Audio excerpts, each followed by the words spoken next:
So I think we're live now. Welcome to the first of 4 network lectures in information security. My name is Johannes Feuchtner, and before we come to the actual topics, let's have a brief look on the overview of what to expect. So in information security, you've already heard about the essential aspects of cryptography. You've heard about hardware attacks, you've heard about physical attacks, and as you can see from this time schedule here, the next 4 lectures are mine, and they're all about networks. One exception is the Christmas special given by Daniel Groß, and what will also be about attacks. But my job here in the next 4 regular lectures will be to teach you about common attacks on network protocols, common attacks that we experience when using the internet on a daily basis, and I will explain to you how they work, on what layers they work, what impact they cause, and how do you actually prevent or protect from them. So this is just to give you an outline, and today is also, by the way, the kickoff for the next practical assignment. So stay tuned to work on something that you can use that works in real internet.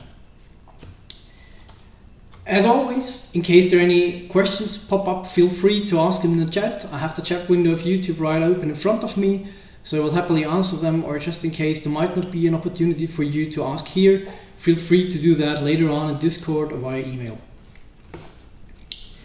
So today we are going to start with data link and network security. And so what is this about? I mean, basically it's already in the title as well. It's about networks and attacks on it. And as you, probably some of you or most of you will remember me from computer organization networks from the last year. I told you back then about protocols, how they work, what ARP is doing, how HTTP works, what TCP does, that it's responsible for flow control, congestion control, and so on. And I wouldn't say it was dry, it was more or less an introduction to networks. And it was important because it's essential to understand how these protocols work on a lower level in order to understand how attacks on them work. So, as you may remember from this introduction to networks you have already heard, is that we are basically, that the modern networks we're using operate on 4 layers. And this is the TCP IP stack which we're using. And for instance, depending on whatever kind of transmission medium you choose, whether it's a link via wireless or via cable, on top of it, encapsulated basically as a payload, will be other packets. So on the link layer, for instance, we transfer Ethernet frames. On the IP layer, we have IPv4, IPv6, depending on what technology you're using, what you're aiming for, and thereby we aim to address other nodes. Packets find their way throughout the internet via routing protocols. Then encapsulated as a payload of that is TCP or UDP. In UDP there is no handshake, so UDP is stateless. If a packet is lost, the other side might not even notice about that. And encapsulated as a payload for these packets again is an application layer protocol. So just to give you a quick recap of what you should be aware of. And throughout today and the upcoming 3 lectures, we're going to talk about attacks on these 4 layers. What happens if you, craft what can you do with, for instance, UDP? There can be a lot of things can go wrong. How can you use TCP in a bad way, the flags that are within TCP, for instance? And also, this is more or less the thing of today, because on this slide you see also the term wireless. Today I will tell you about how to attack wireless networks and why most likely in your neighborhood at home right now, chances are pretty high that you find the wireless network of your neighbor and it's potentially insecure. And hopefully after today's lecture you will have a better idea of how to attack them, how to make, for instance, the security of Wi-Fi networks stronger, and so on. So I tried to make this as very practical, because it is very practical, and all these attacks are not theoretical. They are extremely used, and if you, for instance, look for an overview of recent attacks, you don't have to look for a long time. So it's fairly common that these attacks happen on a daily basis. And hopefully after these 4 lecture units, you will have a better understanding of for instance, how a distributed denial of service attack works, what happens behind the scenes, behind the curtains, why some hosts become unreachable, for instance, what you have to be careful about in your web browser, what makes TLS secure, because you're all familiar with the lock icon in your browser, but probably you're not aware of why such a connection is actually secure. So let's start with a brief overview about these attack scenarios. And to make it quite tangible, let's start with some example that's actually based on a true story, and I named it Blogging in Tunisia because, as some of you might remember, there was the so-called Arab Spring, the Arab Revolution, where people revolted against their not so democratically chosen leaders. And back then there were a lot of bloggers who reported about the current situation, because media were suppressed. It was quite difficult to report for them from within the country. So they needed any kind of social media available to state about their situation. So what this blogger did, who I took as an example here, is he wanted to post some update on the current situation on Facebook. And essentially his conversations were intercepted. And not only that, it was also that basically the regime stole his password from Facebook, the login credentials. And to get a better understanding about the network layers and protocols involved, let's go through by this example on what actually happens if you post something on Facebook, for instance. And of course, Instagram is no exception, or I'd say TikTok is the same thing. It's just a different platform. So the first thing you need, of course, in order to reach the internet is some link. In that case, this blogger, for instance, was in a cafe. He used some public uplink, some public connection. Of course, you could also do this at home. Back then, a lot of internet connections were turned down, or homes did not have internet. Still, you could buy SIM cards. And while this is so extremely obvious, the technology in the background is extremely different. So, of course, if you have a wired connection, you could still do wiretapping, but it's a different kind of attack scenario in comparison with Wi-Fi networks, for instance. So the acronyms I've just stated on this website, on this slide here, like 802.11a, B, N, G, N, AX, and so on. This, by the way, this 802.11ax is also known as Wi-Fi 6. Meanwhile, these are the wireless standards that are behind these communications, and how people most relate to these standards is that they distinguish them in terms of speed. So 802.11ax, for instance, is called high efficiency wireless, so that you can transfer even more. Or in contrast to that, for instance, if you have a mobile network connection, in some rural areas of Austria, you might use GPRS, UMTS, and so on. Unfortunately, then there is LTE plus 5G. So if you now ask yourself, what's the difference between LTE and LTE plus? So probably you do not know that, or you did not know until now, that when LTE was first introduced in Austria, it was basically no more secure than 3G. And all these protocols that are newly introduced also feature or provide new security mechanisms. And the first LTE generation which we had, so basically it wasn't real LTE, it was just promoted as LTE, had no integrity protection. So any attacker could just arbitrarily change your packets, modify them, and reinject them into the network. It was also just the base station you were talking to, which could decide on whether to encrypt the communication or not. And only with LTE plus, this is by the way just since 4 or 5 years the standard in Austria, to use LTE plus, the real LTE advanced 4G in Austria, that we have such kind of integrity protection and that the base station can now enforce encryption.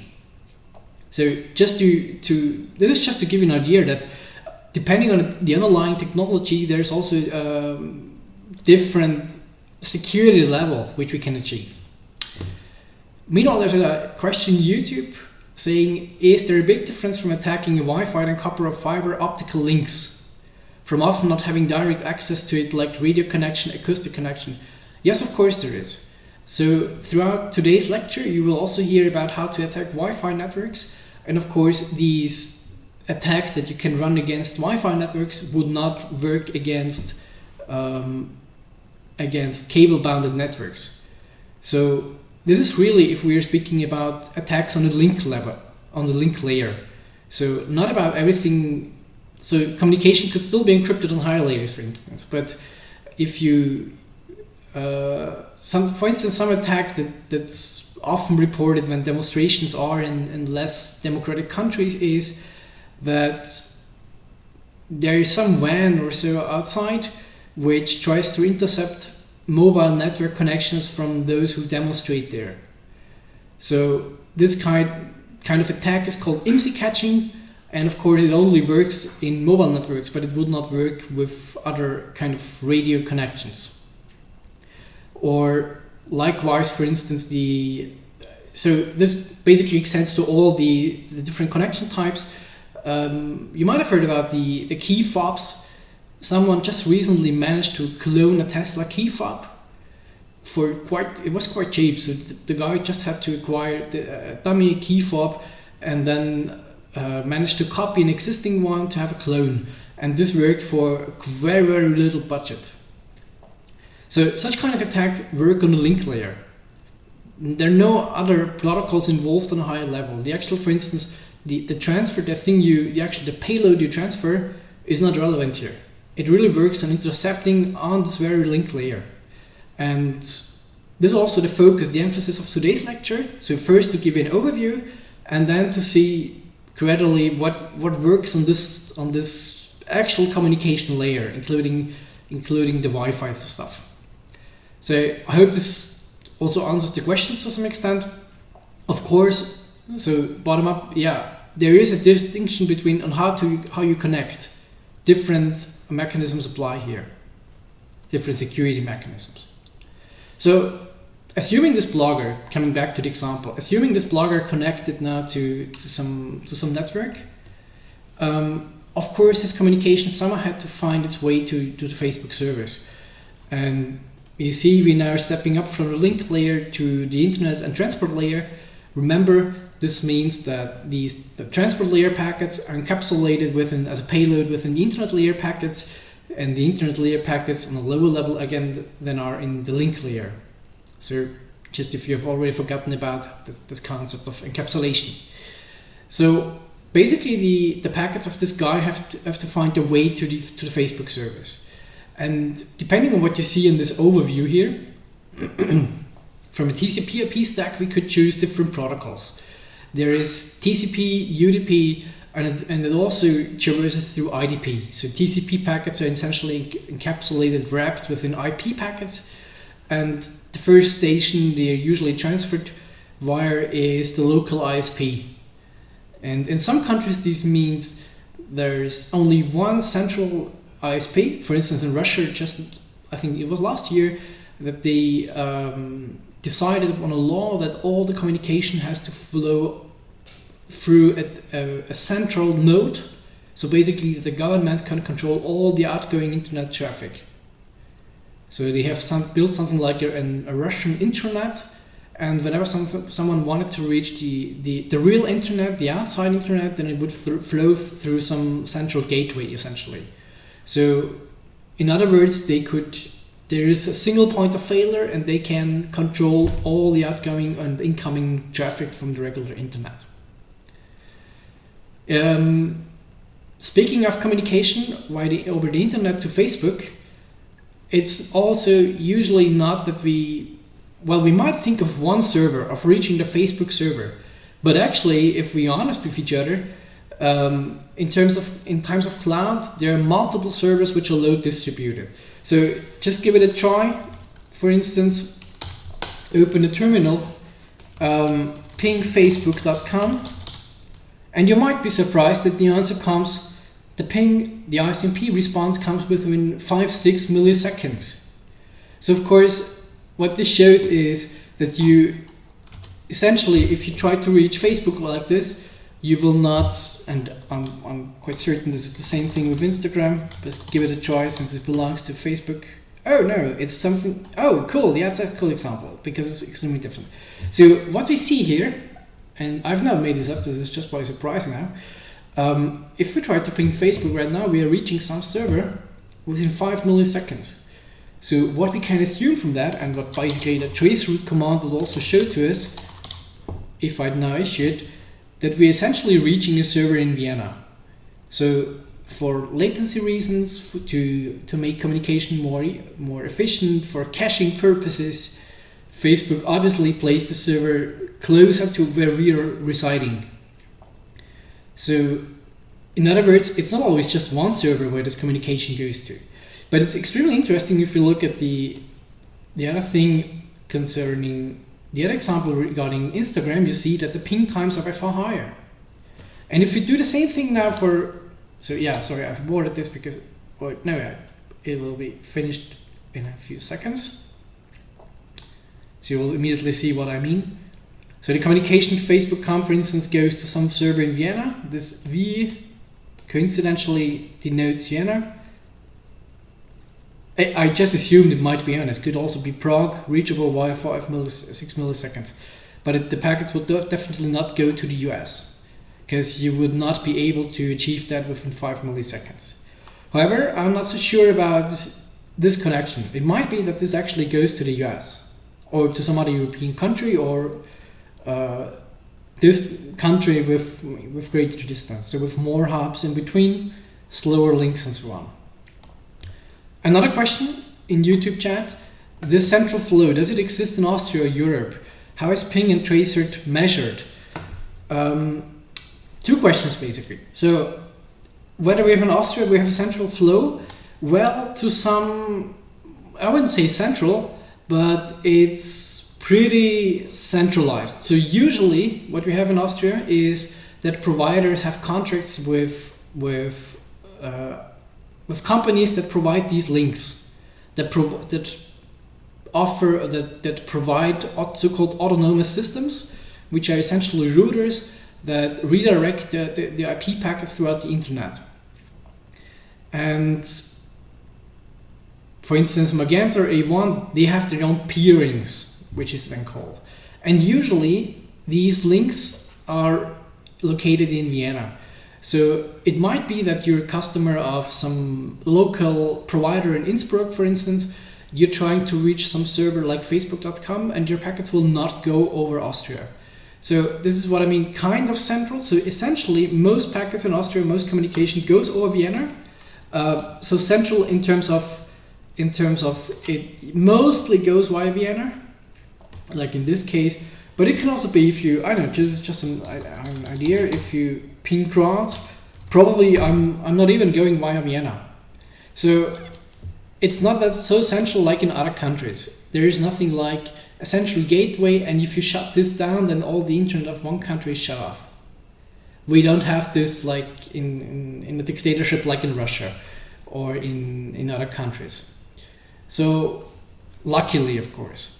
But in most countries, in most modern countries, the government have established laws that they could order, for instance, to provide us to say, please turn it down for some specific reasons. Luckily in Austria, this didn't happen, but you might remember or might be aware of the situation that, for instance, the Austrian, there have been orders towards providers, for instance, to prevent access to streaming sites.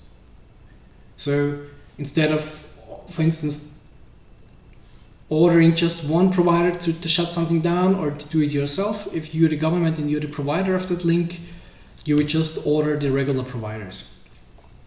Second question in the chat, how is ping and traceroute measured? For that, I'd recommend you to look up the most recent lecture in Cannes, because this is where I explained it, that this works via ICMP, and ping is essentially the round trip time. There is an ICMP request sent to some target, and then it will measure the response time to see how long it takes for the other side to reply to these packets. So coming back to the example, in times of cloud, it's not always clear to which server we go. It might also be that there are different IP addresses available. So let's see if this command is installed here. Using NSLOOKUP, this by the way also works on different, let's say you want to get to know the IP addresses of Amazon. These are the so-called A records of Amazon, and you see there are multiple IP addresses. So depending on, and then it will be just your browser deciding on what IP address to connect to. Yeah, for some reason it doesn't work for Facebook. Oh yeah, we're just getting one IP address, one IPv6 address, one IPv4 address. So, but this is, yeah. And also, as I also shown with the example from Facebook, if you, for instance, ping Facebook or Instagram from other countries, from other providers even, it might be that your packets take a different link. So that's just to consider with packets. And this is extremely important because, as you can see here from this slide on the right, this is something that's been leaked with Edward Snowden, where he said that the NSA has different implants all over the world, and this would enable them to capture links from wherever they want to. So why does it look like this? Because if, for instance, the NSA has cooperations with some data center in Germany, I wouldn't say cooperation, they basically would, cloak this device, but it would enable them to just exfiltrate traffic from all over the world. If our IP packet has now reached the Facebook servers, there is still something going on. There's still some information. In this concrete terms, there is TLS and there is HTTP. So, as you're aware, for sure, if you have a TLS connection, communication is not that easily readable for non-authorized persons. And luckily, 80–90% of the communication we have today is encrypted. There are initiatives by some EU-related not companies, organizations, which want to unterminate this, which say we need some backup key now for WhatsApp. So security is not always good for some, but it's good for the majority. And usually for the regular user to have a look at what makes your communication with some server secure, you get such an overview. So this is just what you see here on the right. This is like a screenshot from Chrome, and what you see here is it shows you that the certificate the server showed you is valid. The communication is based on TLS 1.3 with a pretty highly well-tested elliptic curve, and this is the block cipher we're using to encrypt the data of this communication. And there's also no resources being loaded from HTTP.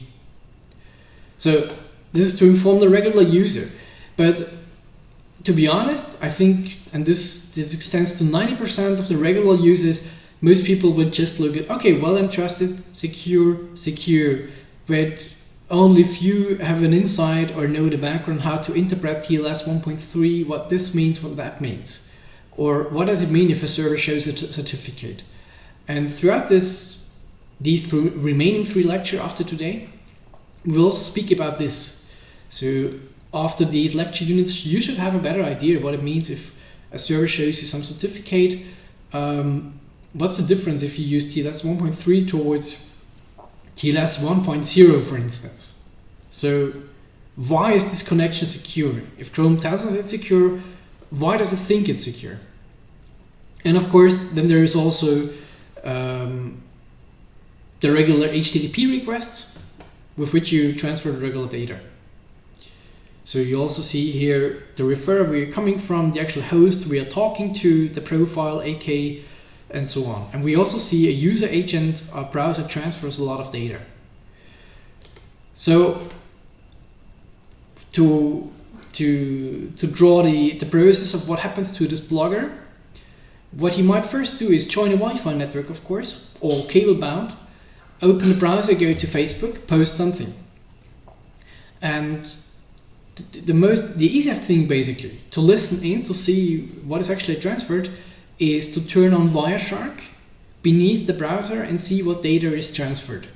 I think we're all aware of Wireshark, what it does. It's a network sniffer. It captures all the data transfer that happens, the outgoing transfer. And thereby you traverse a lot of layers. So when joining a Wi-Fi network, you first need an IP address. And usually, unless configured manually, you'd receive your IP address via DHCP.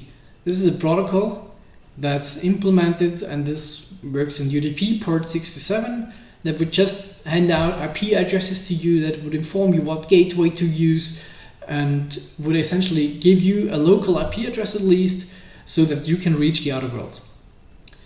And denoted in different colors here, you see where these protocols belong to. So, of course, for instance, you have when you're sending such a DHCP request or receiving a DHCP reply, it's kept encapsulated within a UDP packet, and this UDP packet again is encapsulated with an IP packet. Now, assuming you have an IP address, you need the MAC address of your router. So you might know the IP address of your router, but in order to address your Ethernet frames to that router, you somehow get to know the MAC address of the router. And this is what ARP does. Now, assuming you know how to reach the outer world, you know the MAC address, you still need the IP of Facebook. This is what DNS gives us. And when really connecting to Facebook, we are actually first establishing a TCP handshake, and based on that, we might encapsulate HTTPS within TLS connections, build a session, this means logging in, and so on. Now, what's important to know, and this is also what I'd like to exemplify today, is that all these protocols have their security vulnerabilities. You can all attack them from a different angle. And hopefully after today's lecture, you will be aware that if you, for instance, go to Instagram, of what components are involved there, and essentially to also know that how an attacker, where he could hook in and attack this communication. So let's see how this, when joining a Wi-Fi network, how this looks like in Wireshark. Remember, this is the first step. So we see that, for instance, there is the first thing underlined in blue here is an ARP request. So my own IP is this 10.27.152.168, and I'd like to know the MAC address of my gateway. So what I do, I send an ARP request, and eventually I might get an ARP reply, and even a gratuitous ARP. So the gateway replies here. This is this line with 27.1521, which replies would say, hey, this is the MAC address which you can use to send your Ethernet frames to. And then my client says, I'm sending out a gratuitous ARP request to all the others in the network to inform them about my MAC address. In order for you to get an IP address, you would send a DHCP request, get a DHCP acknowledgement with your query, and then you can go on and do regular DNS queries to get the IP of Facebook. So this is what this shows. We have an IP address. We are emitting a standard query. We want to get the A record, or if we'd use IPv6, we would want to get the 4x A record of Facebook.com, and our DNS servers will tell us, hey, look, this is the IP address of Facebook you can use to reach the servers. This is essentially also so if you ping a host, the first thing that happens is that underneath there is a DNS request and reply going on. So look here, for instance, this is what I show you here.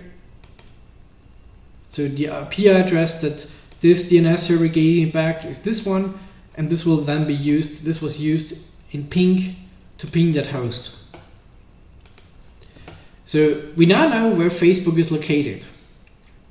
The next thing, underneath, and you're for sure aware, you have seen this when you did the practicals in Con, you got to get familiar with Wireshark, and you can always explore the details of such a connection in Wireshark by just going through these protocols. So on the top of this slide, you see, for instance, the IPv4 protocol. It encapsulates a UDP packet. We see here the source destination port.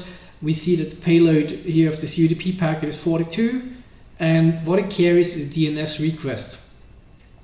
So the query we are sending to our DNS servers is, we want to get the A record of Facebook.com.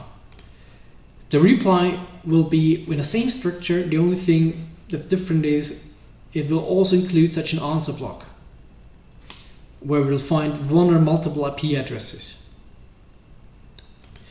Now, if we have all that, we can now finally log in. So this means we establish a TCP connection with Facebook. So first, a handshake. If we have established that handshake, you see, usually you notice there is a SYN ACK involved. This is the first thing, 3 things you see here on the slide. Then we can issue our HTTP request. Now, luckily, since a few years, since more and more servers are using HTTPS, so if you watch this in a tool like Wireshark, you will see mostly something like this, the purple screen here.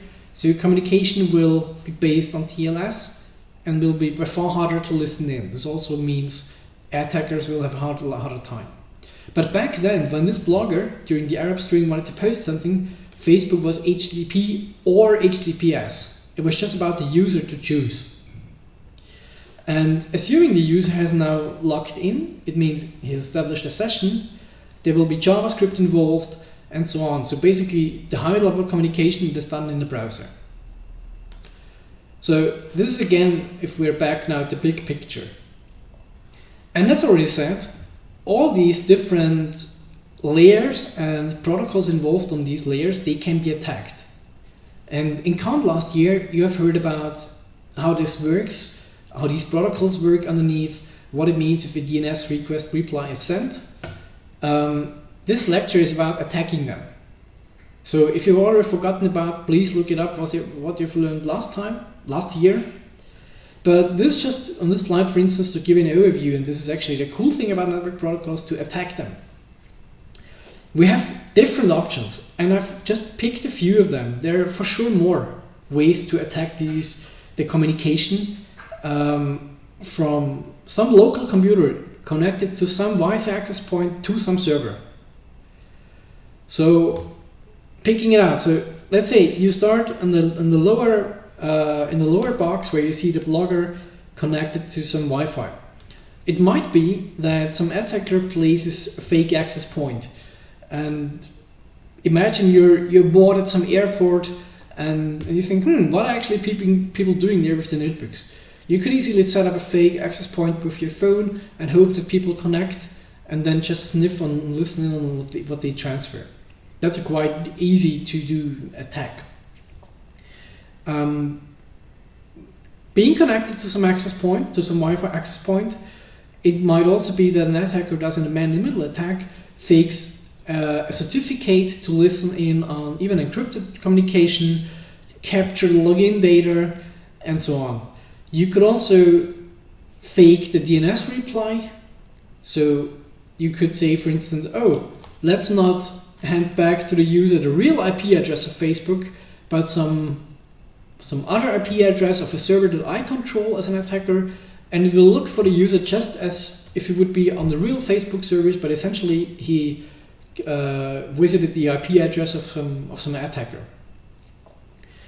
And this also means on this lower level here, for instance, in the local network, you could easily do ARP poisoning.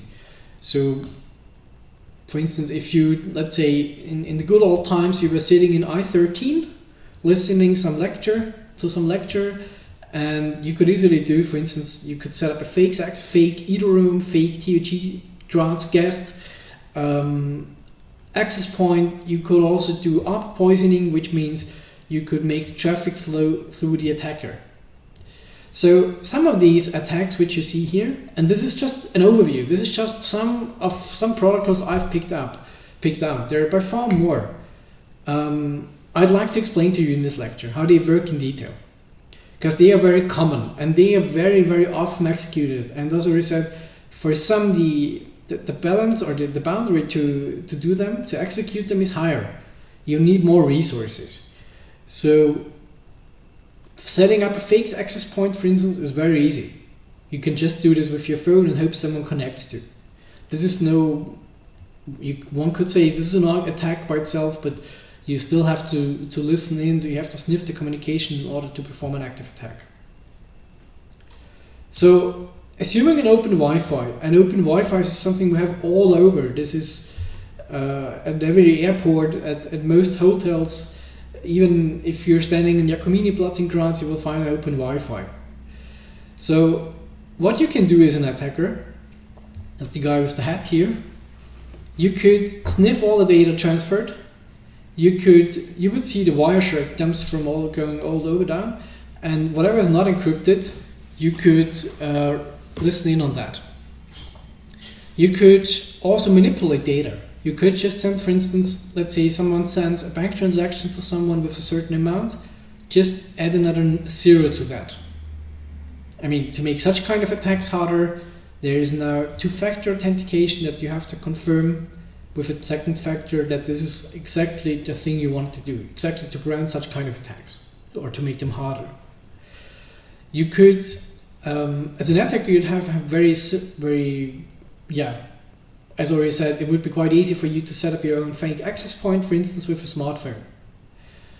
And depending on whether the communication the client does then is encrypted or not encrypted, different attack scenarios would apply. So assuming someone is connected to an unencrypted website featuring only HTTP, you could very, very easily exfiltrate credentials, session cookies, all the content transferred. You could derive usage patterns. You could say, for instance, oh, that guy stays so long on that Instagram page, or he's using TikToks for hours, or Yodel, or whatever. You could profile users. Likewise, you can do this for HTTPS, but you'd see less because the actual payload is encrypted. So a lot of people think if the communication is encrypted, then nobody will see anything. In fact, there is still metadata. And as you may know, also WhatsApp is using end-to-end encryption. So if you're communicating with someone via WhatsApp, it's using end-to-end encryption. The WhatsApp server providers will not be able to see what you are sending in terms of the content, but they will get your metadata. They will see how often you write something. They will see with who you talk to, or in regular, if the regular communication, for instance, let's say you call Facebook, they will see what other hosts you contact, the amount of transfer the amount of data transferred. So whether you upload a video or whether just post something, be there. From this, you can also deduce usage patterns. So what an attacker can also do, besides sniffing data, is faking DNS replies. You could reroute a user to your own malware page by just handing out a different IP address, for instance, delivering that back. You could manipulate the content then. You could inject something, JavaScript, try to break, to downgrade HTTPS to HTTP, present fake certificates and hope the user will accept it, so that the user will still think he's on a secure page, but essentially he's not. So this is, by the way, a very, very obvious problem. Usually, or unfortunately, it's very often the case that users accept invalid certificates anyway. And I'm pretty sure you have seen this on your own. You've experienced this at some point or another. That, for instance, when Online Curiosity has forgotten to renew their certificate, it's happened a few times, that you saw a warning in your browser. Oh, hey, this communication is insecure. Are you sure you want to proceed? And unfortunately, a lot of users say, yes, I do, although the browser warns about them. And another aspect here to consider is that we have about 130 certificate authorities in your browser's trust source. If you now have no idea what this means, there will be a separate lecture on that. And the problem with that is they're not equally rigid when issuing certificates. So essentially each of these 130 CAs could, for instance, issue a certificate for google.com.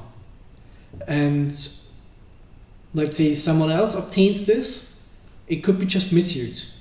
So if there is, for instance, let's say China, for instance, also provides such a CA, they could just issue a certificate for Google.com by their own, and then present the certificate to all the Chinese users.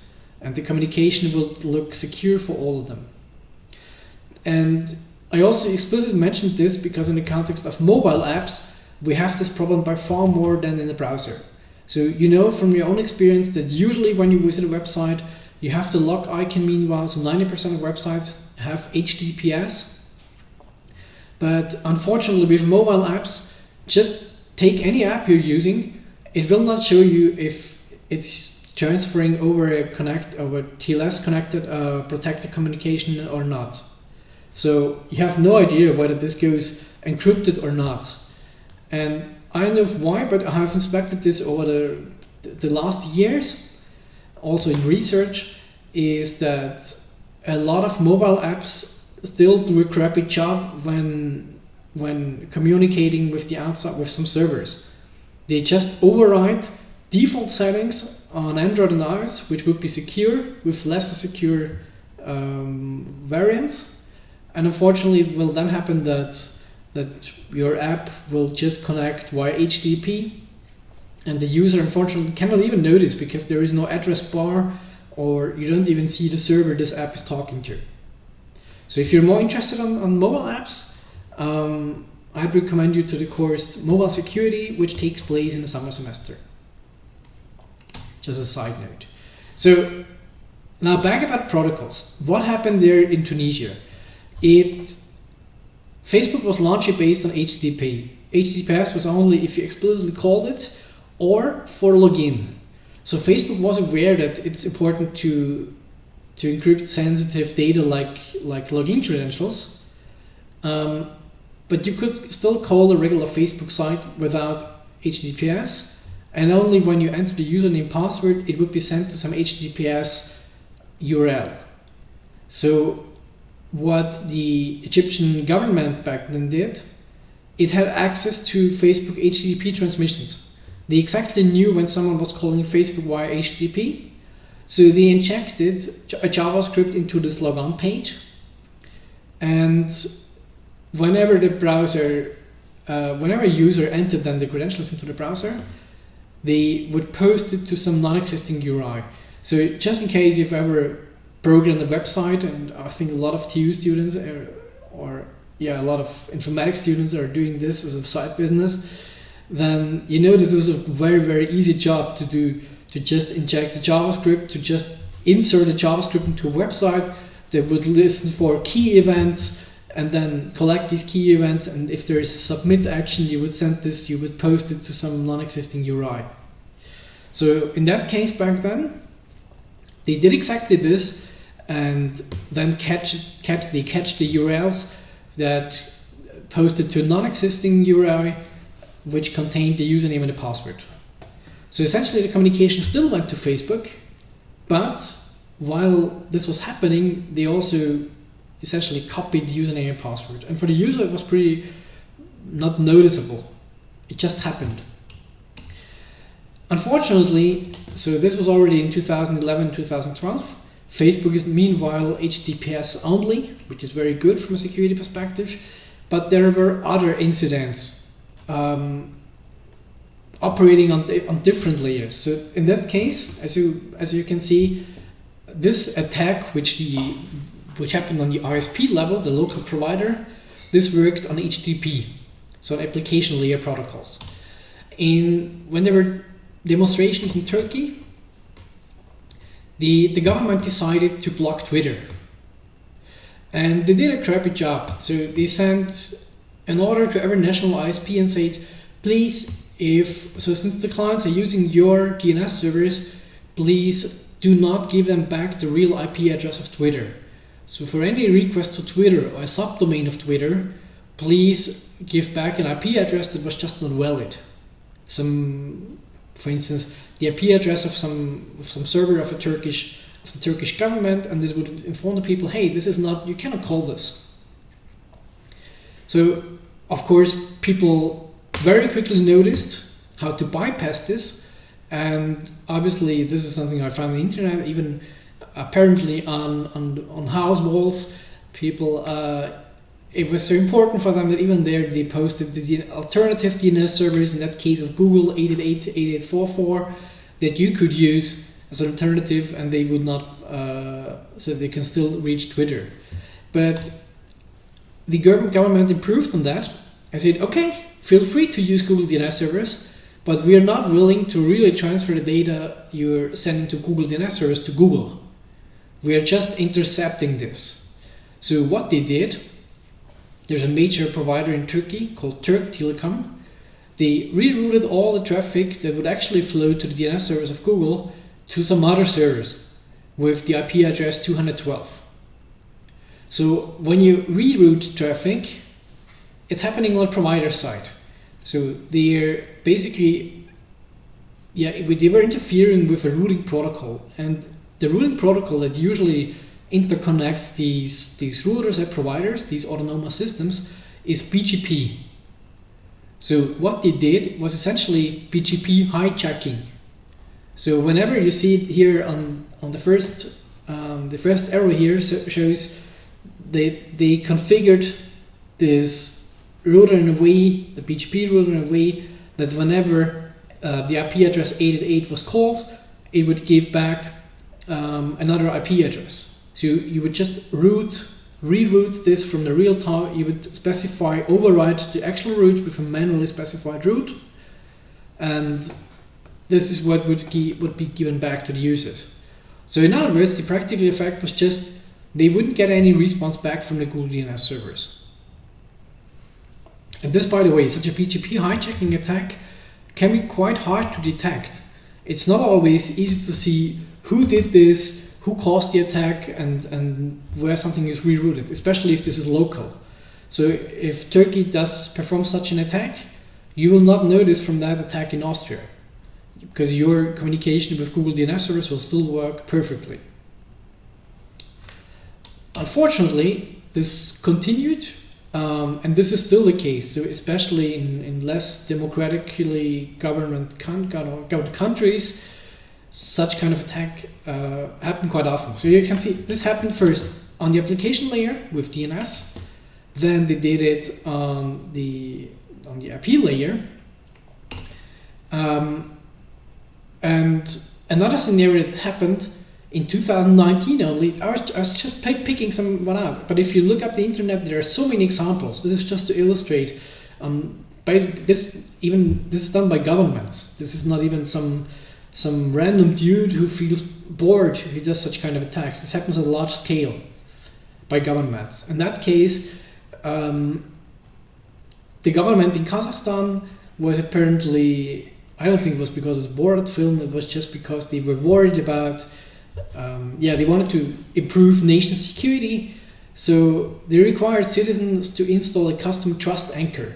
In other words, they broke all the TNS connections where you would negotiate a secure connection, for instance, between your browser and Google.com, and they intercepted on all that. And for you to actually reach the real Google server, you would have to install such a certificate that would be issued by some weird company, Quasnet Trust Network, and people would just get an SMS message, which you see here on the right, which would say, on every device where you're connecting, so from some day on, internet access is no longer possible unless you install a certificate which you get on that website. And essentially what this certificate, if you install this, would do, it would just, all the connections you'd make to a less protected website. So you can see in this example, Google here, the certificate for Google.com would just be issued by some artificial company, not real existing one. So in other words, they would just forge the certificate, with the effect the government could listen in. Now, this also means that the government could just decide by themselves what communication to block. You could say, oh, yeah, Wikipedia is not important for us, just show the user the real certificate, but we want to know what they are looking for or what they are posting on Facebook, so they would intercept on that. And this then went on, and they said, oh, okay, people are criticizing that we are doing this, so okay, let's turn it off for a while. But still, a lot of browsers had installed it, or still until today have installed the certificate. So they just might turn on the attack again if they think they need it. This is also something very dangerous. So what do you think had to prevent this attack? And throughout this lecture, I will, unless you're already aware of that, there are technical ways to discover, to find out that such an attack is happening. And probably just as a hint, and I will tell later on why, Google, for instance, if you're using the regular browser on an Android system, this technique is, for instance, inbuilt. So it wouldn't be possible, such attack would not work. You could not reach Google even if you installed such a certificate on their phone. And the same applies if you're using the Chrome browser, such an attack would not work. Because Google has made sure in the browsers that, for instance, a certain certificate chain is expected if you call Google servers. This is just a teaser. Don't worry if you don't understand the background behind that. We will come to that in detail in a later lecture. So going on with these scenarios, this is the last scenario I want to show you, and it's because it's a very recent one, and the impact is also pretty hard. So you might have heard about what happened in Belarus not too long ago. So on August 9, there was the presidential election. And before that, there were media reports that they leaked the plans that the government would want to shut down the internet. So both mobile and landline fixed. And in Belarus, there are only a few providers. There is a subsidiary of A1, so the Austrian-Mexican company A1. They have their subsidiary in Belarus. And there's also the Russian provider MTS, which operates in Belarus. So essentially there, and a few tiny local ones, but essentially only 2-3 big ones. So there were, for instance, before this election day, bank employees informed high importance VIP customers that transactions will not be possible on election day because the internet should shut down. Then there were leaks from some employees to medias announcing this. But officially the government said, oh no, this is not our fault. So later on they said on the election day, oh, there was just distributed denial attacks on our servers. So we just had to shut down the internet. Sorry, this is not our fault. We didn't do anything wrong. There were just attacks from external. So what happened on this election day? Basically, the forecast was true. The leaks became true. They blocked the internet, so to say. And in this chart, you see a progressive disconnection of various online platforms with public DNS services going first from midnight on, and then social media. And they also blocked Google and Wikipedia, and to make it look like it wasn't their fault. So this audit, which you can see on this graph here, and you only see the very beginning in the graph, this lasted from the election day on Sunday until Wednesday. And on Friday, so the election was on Sunday 9th, and on Friday later on, the two main providers then admitted that this was government ordered. They said they had to do this to ensure national security. And they argued that they did not cut the lines, they just reduced the throughput. What also came into effect was when the internet came back after Wednesday, on Thursday, the they turned on a solution they acquired in 2018. In 2018, the Belarus bought for 2.5 million US dollars. They bought a solution for deep packet inspection from a US-based company, which would essentially allow them to break up communications.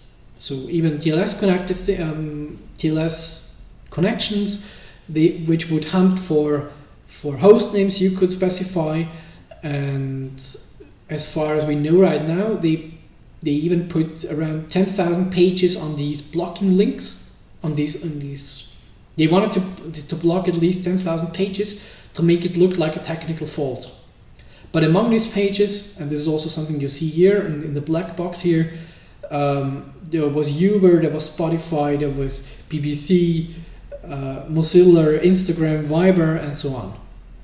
So the internet from Thursday on then in Belarus worked, but very slowly, because this DPI solution just was not able to filter more data simultaneously.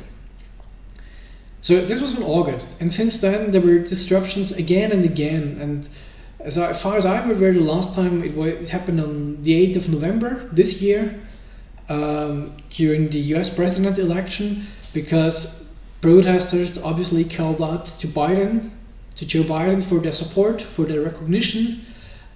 So the government just wanted to block on such things.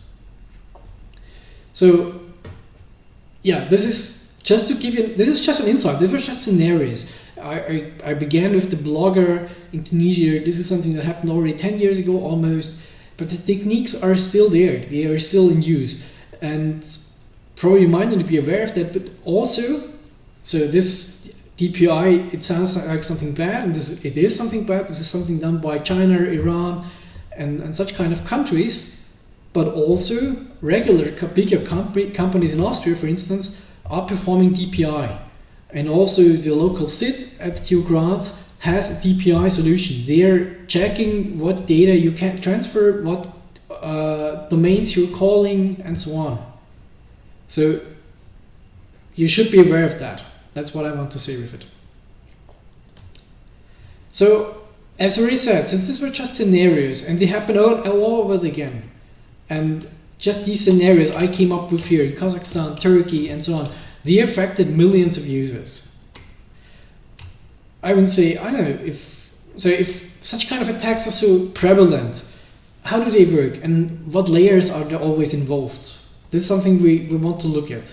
And today we will start with the link layer. And just to give a quick recap, you should know about this already. The link layer is the lowest layer here, which is actually responsible for the physical link. And we have a data link, and which again splits into logical link control and the media access control.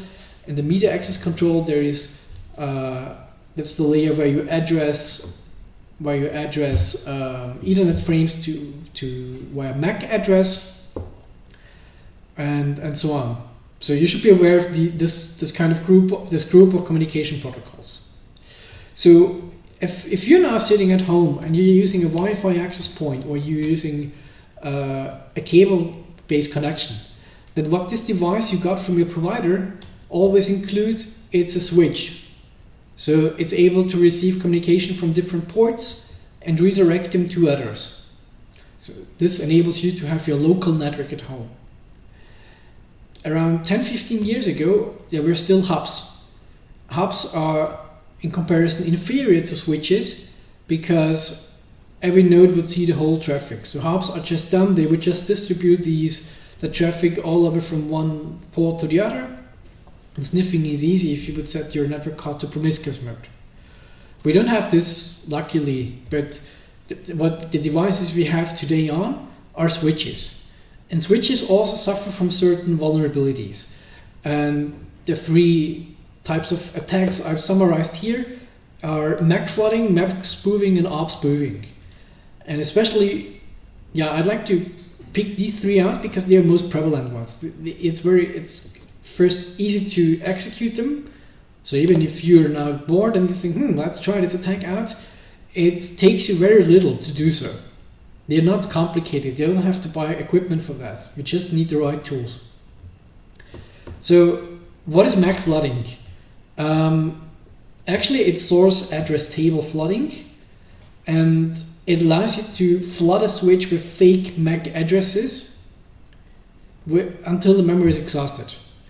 And this works because usually only professional switches have a protection against it. The effect is, if the source address table is flooded in switches and the memory is full, it will just behave like a hub. So this brings us back to what you see here on top of the slide. So a hub, if someone would use a hub, the data would just be shared across all the nodes connected. So you could actually bring a switch to behave like a hub, which is bad. This sounds like going back in time, but in fact it is the case.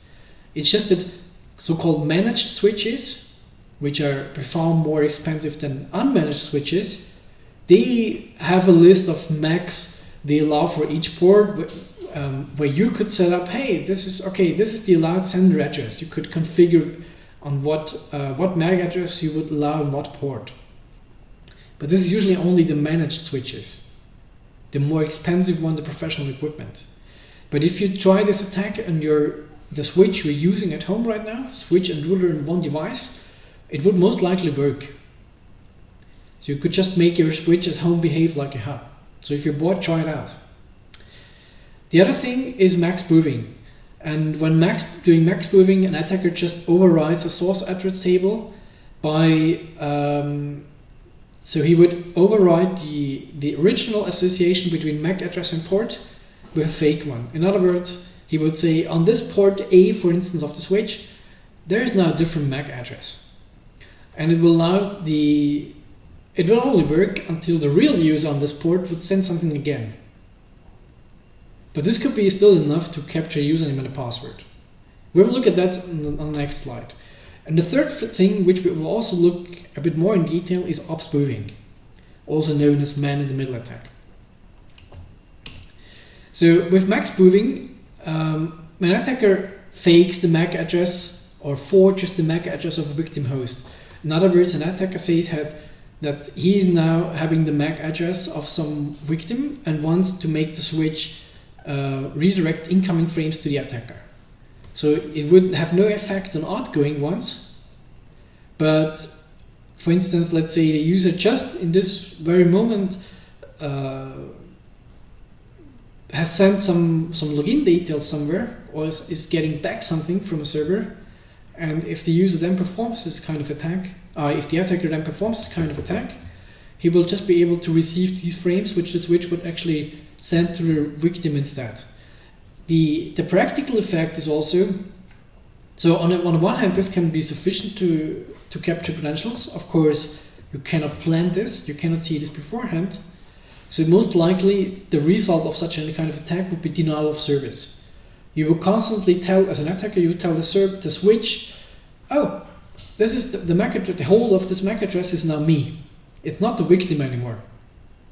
So in practice, you would just prevent connectivity for the real victim. You would just say, oops, the actual victim you're trying to attack will no longer receive IP packets, because you will tell the switch to constantly pass on the Ethernet frames to you, because you pretend that you own this MAC address. So you could, for instance, perform this kind of attack in a Wi-Fi network. Let's say you're living in a VG, you hate your neighbor, you hate the guy you're living with, just as an example, and you want to break his, or he is listening to music extremely loudly, you want to learn for InfoSec for the exam, you'd fire up such a tool. For instance, in this case, I've just picked the tool MacDDX for OS X, but such kind of tools, they exist for any operating system. You could just say, you take his MAC address, you could spoof it here, and the switch you're using commonly would just defer all the packets to you. So that we would just break connectivity for that device, for that victim. And as you can already see, that's quite simple. You just Google for that tool, download it, set it up, select the Ethernet adapter, select the MAC address you want to pretend to use, the fake one, click change. You could even if you want to make it conform to some vendor, the first 3 bytes of the MAC address would align to that vendor, and that's it. So no equipment to buy, fairly cheap attack to execute. Did I skip something? No. So what other kinds of attacks do we encounter here? So remember TCP UDP? We have ports to go to HTTP, we have 443 for HTTPS and so on. And usually you log into some service. So you maintain a steady connection, like a TCP connection, which remains established after a handshake. It's able to detect errors and so on. This is usually what we're using with HTTP or HTTPS also. So TLS then will just encapsulate a TCP string. If you do video streaming via YouTube, for instance, you will mostly use UDP.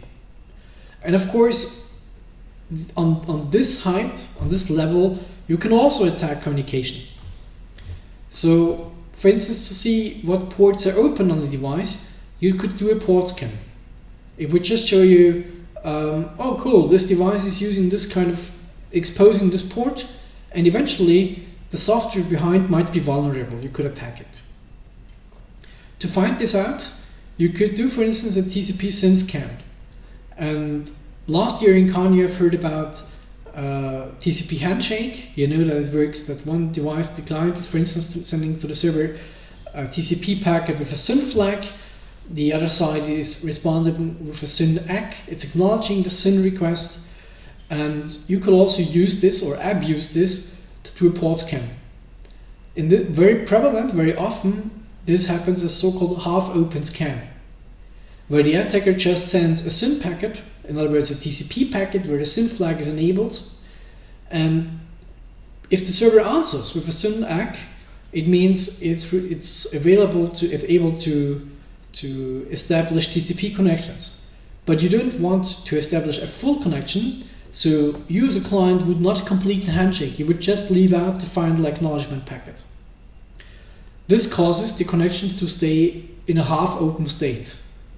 So it will never be fully established because the TCP connection will never be completed with SYN ACK, SYN ACK, ACK, so the final ACK is just missing.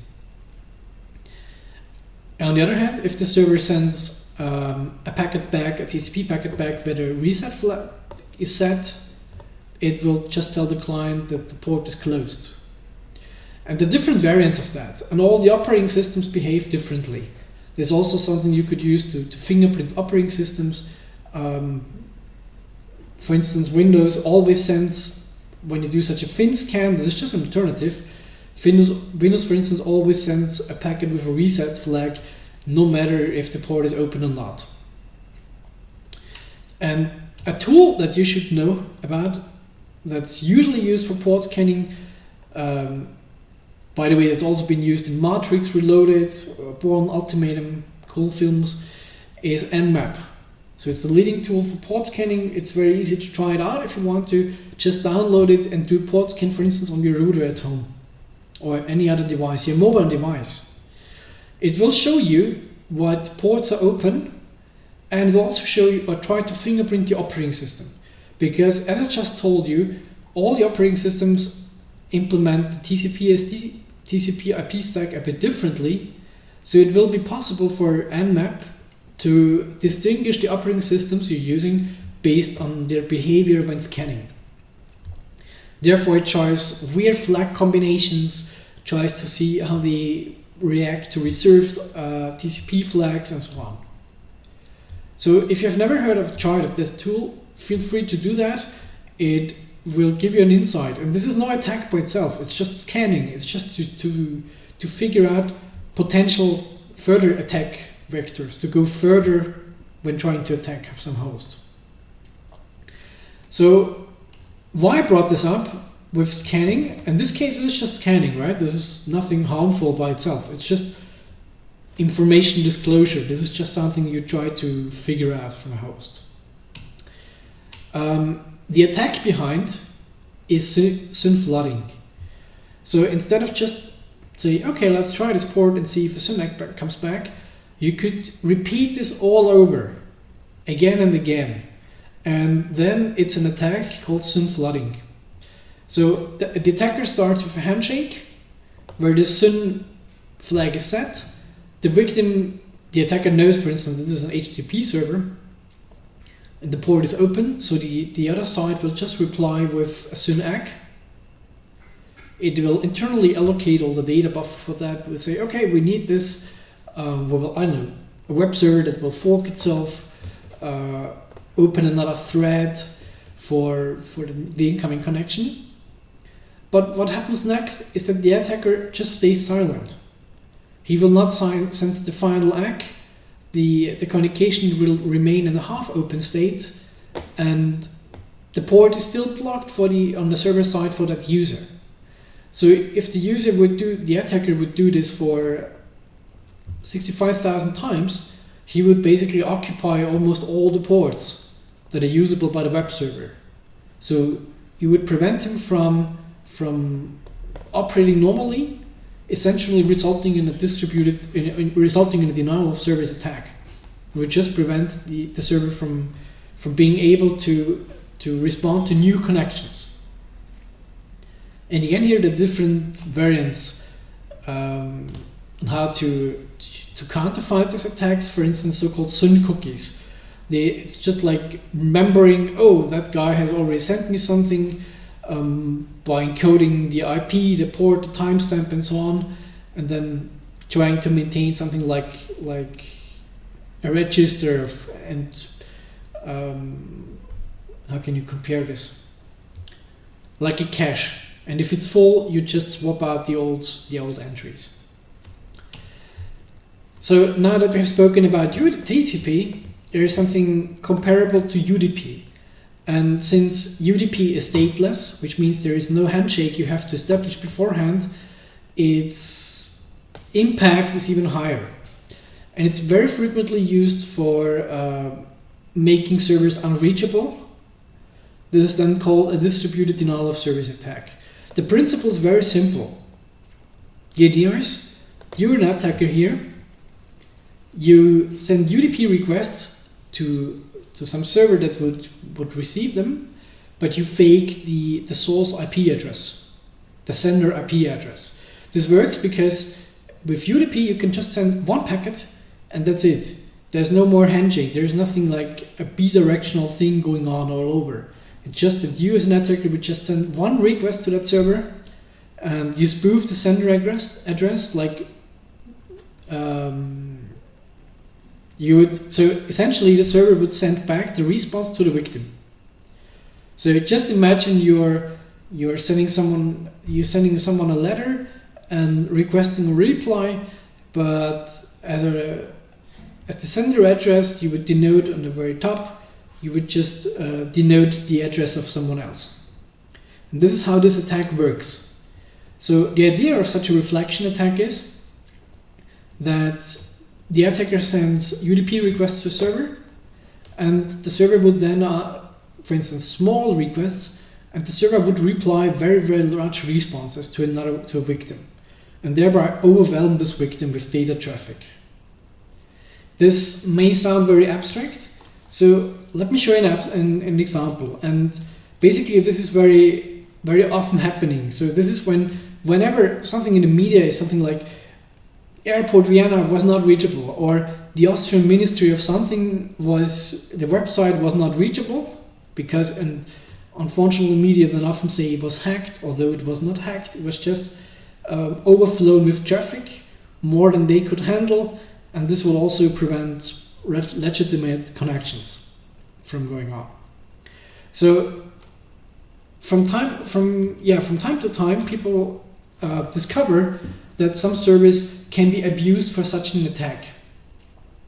And I think it was 1-2 years ago, it became publicly known that there is a service called Memcache, which essentially serves as a key value cache, and you could let this run as a service on your server. And it was possible to send a small UDP request to that service, and it would potentially send a huge value back to some victim. So people use this, and this is, by the way, they use this to attack websites. And this is an overview, for instance, I've found from Cloudflare. You see here different services that use UDP underneath, like DNS here, NTP, SSDP, BitTorrent to some PortMap, for instance, also Memcache. And when it became known that Memcache, the service, can be abused for such kind of attacks, the trend for that kind of attack intensified extremely. There are also search engine like Shodan, where you can look for servers that expose this publicly. So what people did, they just scanned the internet, they scanned all the IP addresses, and were looking for public servers running Memcache. So basically this is just you scanning for some port to be open, to reply to you. This is what happened here. And Shodan is just a search engine which does this over and over. So this is just an example. So what people did, they scanned all the IP addresses and looked for Memcache servers that could be used for this attack. In other words, that were reachable, that needed no authentication. You could send it a request and it would reply potentially huge response to an attacker. So people scanned the internet and then came up with such kind of lists, for instance, with thousands of IP addresses of Memcache servers. And then there were some very, very stupid, simple, dumb attack tools that would just use the POSIX sockets to build a UDP datagram that would send a fake IP address or as a source. Well, I mean, yeah. Is it this one? I think it's this one, if I'm not mistaken. So as the sender IP address, you would just take the address the user just specified to attack. You would send this to some here it is, yeah, to some target, and you would give it a so-called reflection file. So essentially, such a file, a list of open Memcache servers which you can use to attack. So let's look this through. I think this is how many? This is just, yeah, small number, just 17,000 servers almost. But you could use it for stuff. Use it here in the reflection file. Specify the target IP and port you want to attack. Then even adjust the speed it should perform with. And yeah, here it is. Sorry, here it is. The user sets the target IP. This target IP would then be set as a source address, and Memcache server you specify. It would go through all these servers in such a file, and then it would just attack some target. So again, as you can see here, what you have to invest for that is extremely low.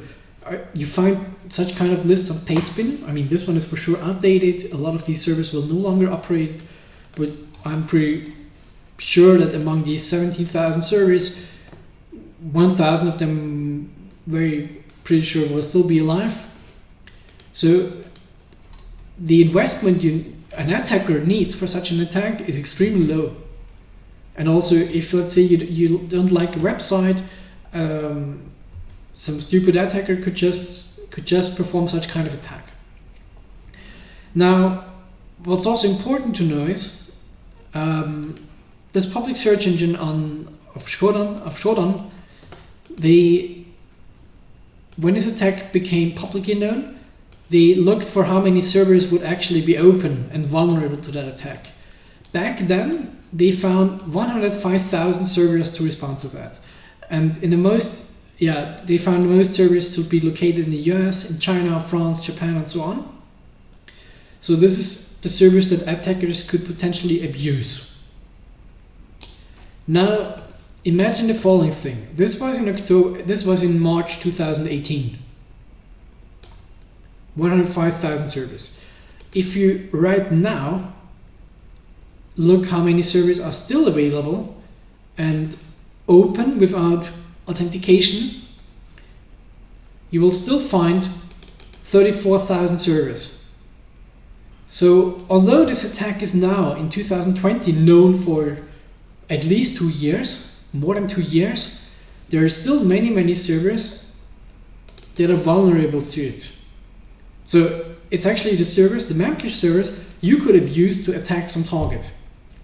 So again, as we can see, so as an attacker, you would just extract all the IP addresses here, or just scan the internet yourself, and use this list of IP address to perform a distributed denial of service attack on some target.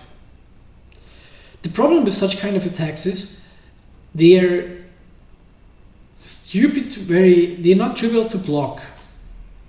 Because what happens if you say, oh, okay, this server is sending me extremely huge responses which overflow my data traffic all over again. Okay, you block this IP, but then you will also have to block that one, and so on. And they're not all sending at the same time. So this is why it's still very effective nowadays, and why still websites can be made easily be unreachable by such kind of trivial attacks. So the script is not really compromised, not compressed, but it's no more than 228 lines. And again, you're just basically you're building the UDP packet, you're creating some threads, and then they do this in parallel, pick some reflection server randomly probably, and you craft such a UDP packet. This is, by the way, the port. This is the source port your local host is using to connect to Memcache. This is the port Memcache the service is listening to. So all these hosts here exposed this port here, and the attacker would just send all these crafted packets to a Memcache server, and they would reply to some target the attacker just specifies. So what I want to show you with this example is that how easy it is to make a website unreachable. And this is nothing that's brand new. This is nothing where we'd say, oh cool, the world didn't know about this, but now we have to fix it and then it's done. So this is something where you're still somehow you're exposed to that. And if you're a website owner, potentially of controversial content, let's say political party, it might happen not only once that you're subject to that kind of attack, and all over the world this happens on a daily basis. Yeah. So going back to switch security, another attack that happens very frequently is ARP spoofing. And it also happened so imagine going back to the scenario in blogging in Tunisia. ARP spoofing happens on the layer in the connection between link layer and internet layer. So it does not affect the transport application layer. It has nothing to do with HTTP, it has nothing to do with DNS and so on. It's on a lower level. So we stay on the link layer and the internet layer here. This is today's focus. The things before were just to give you an outline about what will come next. So what happens from the communication when the blogger goes to the service of Facebook? Essentially, there are different routers involved. We have the blogger starts here in his Wi-Fi. So the first router here is basically the Wi-Fi access point. Then there will be different routers on the provider side.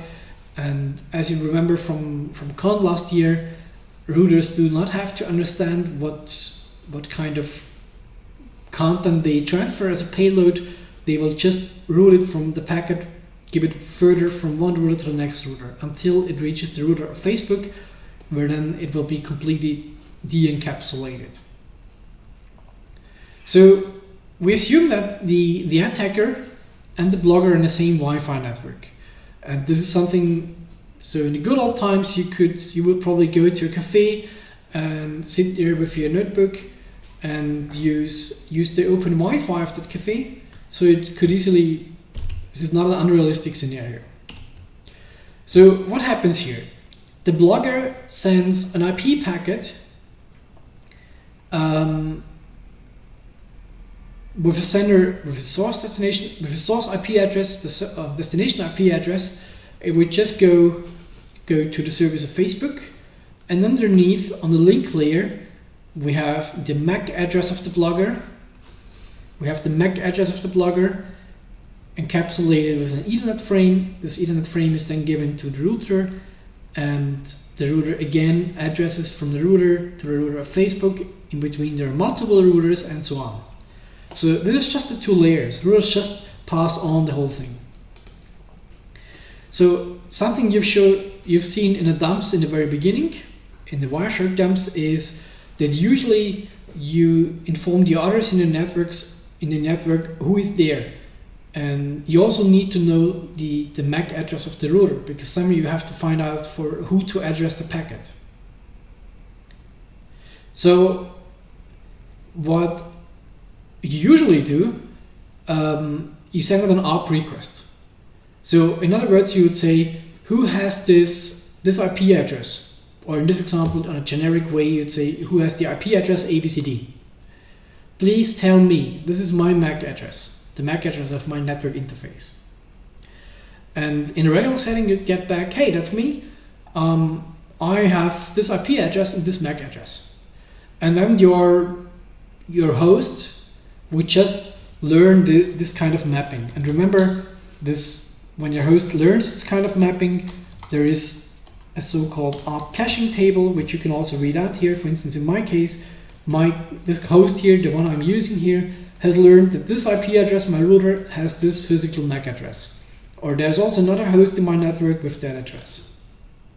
So it would just learn this kind of mapping. This is then the ARP cache, where it stores this thing. So the first thing that happens in a regular setting, and this is also when you connect the notebook, your phone, to a Wi-Fi network, to any network, it would try to find out the MAC address of the router.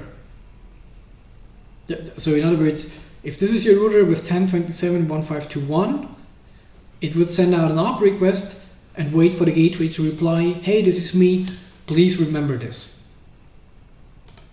And this is also what happens, of course, in any case. So in order to connect an IP address, you would first do such an ARP request, wait for the ARP reply, and only then it goes on to Facebook on a higher level. Let's look how, again, back. You have seen the screen already in the very beginning. My host here wants to find out the MAC address of the router. So in Wireshark, it looks like this. I'm sending out an ARP request. Who has this IP address here? Please tell that host. And eventually, if this host is alive, you will get a reply where it says, this is the MAC address. So first you get such a request, you remember it.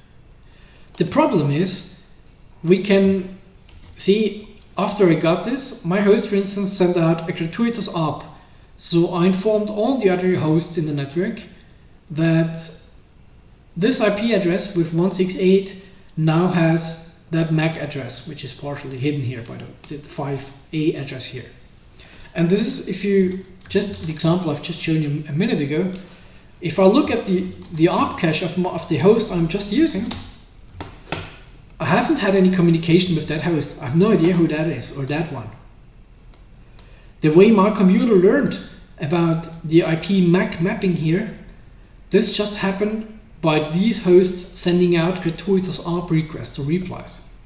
So they just sent out these. I did not ask for that, which is why these packets are called gratuitous. I received this kind of packet, and my computer just remembered that mapping between IP and MAC. But I didn't ask for it. The problem is, everyone can send out such kind of gratuitous ARP requests or replies. So they're not authenticated. Anyone can send out such an ARP request saying, oh, now this IP address is associated with that MAC address. And it can also override an existing mapping. This can be used for good, but because probably just the mapping has changed and you want to refresh it. The problem is an attacker can do the same thing. And if an attacker does it, it's called ARP poisoning.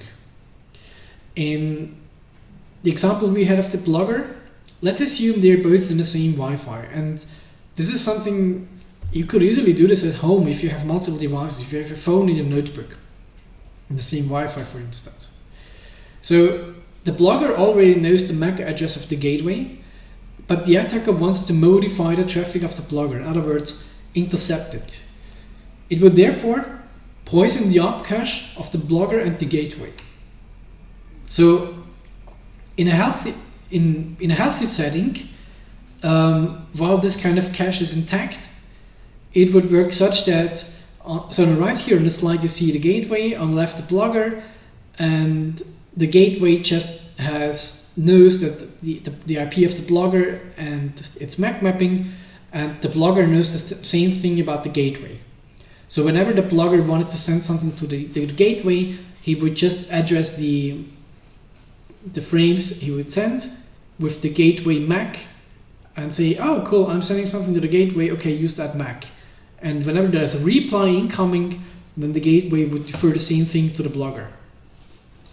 But an attacker can now send out two gratuitous ARP replies, and he would tell the following things. On the one hand, he would say the IP of the gateway should now be associated with that MAC address. In a second ARP reply, the gratuitous ARP reply he would send out, he would say the MAC address, the IP address of the blogger should now also be associated with that MAC address. So what will be the effect? There, by the way, it may look like these ARP replies would be specifically addressed to the blogger at a gateway. In fact, both devices will see both ARP request replies. So both of them will get that. So in other words, the gateway will also see that ARP reply, the blogger will also see this one. This is what I mean with not specifically addressed. But if you send out something like this and you say, hey, the IP address of the gateway is now associated with that MAC address, the effect will simply be that both hosts will overwrite their cache, the mapping in their cache, and say, okay, cool, this mapping has now changed. And he will think, the blogger will say, whenever I want to send something to the gateway, I will use that MAC address.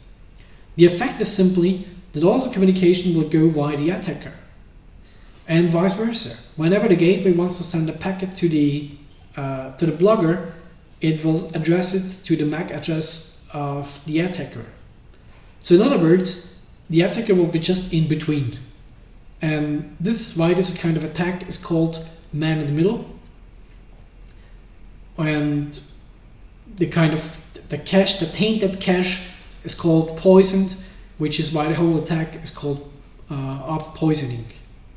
So you see, we just overwrite the mapping, leading with the consequence that we say some IP address is associated with another MAC, and instead of the valid ones, we just insert the attacker MAC address, the MAC A. So all the data will flow through the attacker, the outgoing from the blogger to the gateway and from the gateway to the blogger. So I hope this concept is quite obvious and visible for you, because ARP poisoning is a very, very common attack scenario. It works in all kind of networks, and especially you're exposed to this if you are. This is also why it's often said that open Wi-Fi networks are unsecure. Yeah, because anyone could do such an attack, and you potentially would not even notice. So just in the example I've mentioned, you go to a cafe, you're using the Wi-Fi network of baristas or whatever, you would not even notice that you are subject to such kind of attack. Someone next to you with a notebook open would just perform it. And if the attacker would not break TLS connections, You would not notice, but you could still, even if traffic is still less connected, the attacker might just collect metadata about you, or eventually some things are in your communication not encrypted, then the attacker could also learn something unencrypted. So that's an attack that happens very, very often.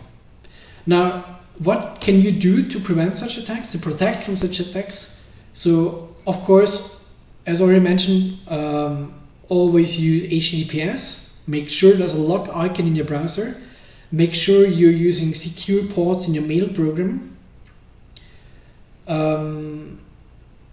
Because even if then the ops poisoning attack works, on a higher layer there is still encryption in place.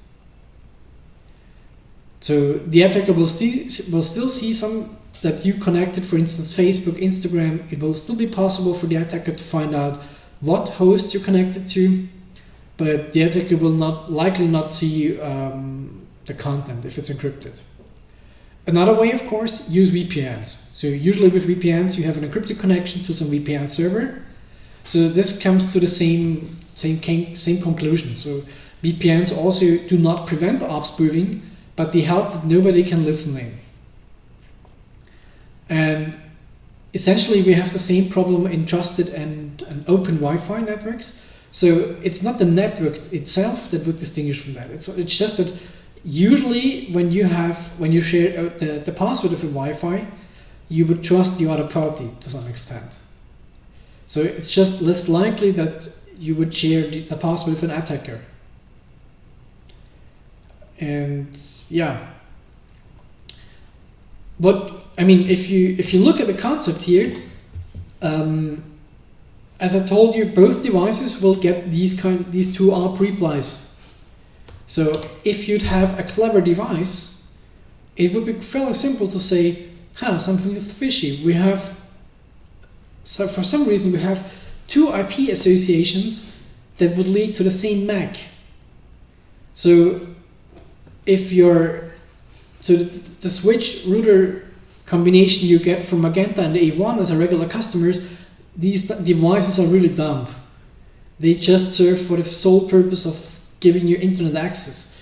But it would be fairly simple to improve their software to see, this network, there should be someone is trying to override the gateway IP, send out such an ARP reply trying to override my IP and trying to set a different MAC address. Hey, warn the user or do something. Likewise, you could run a software in your computer which would say, suddenly the gateway IP should be associated to a different MAC address. I wouldn't expect this to happen often in a regular setting. So why would this be the case?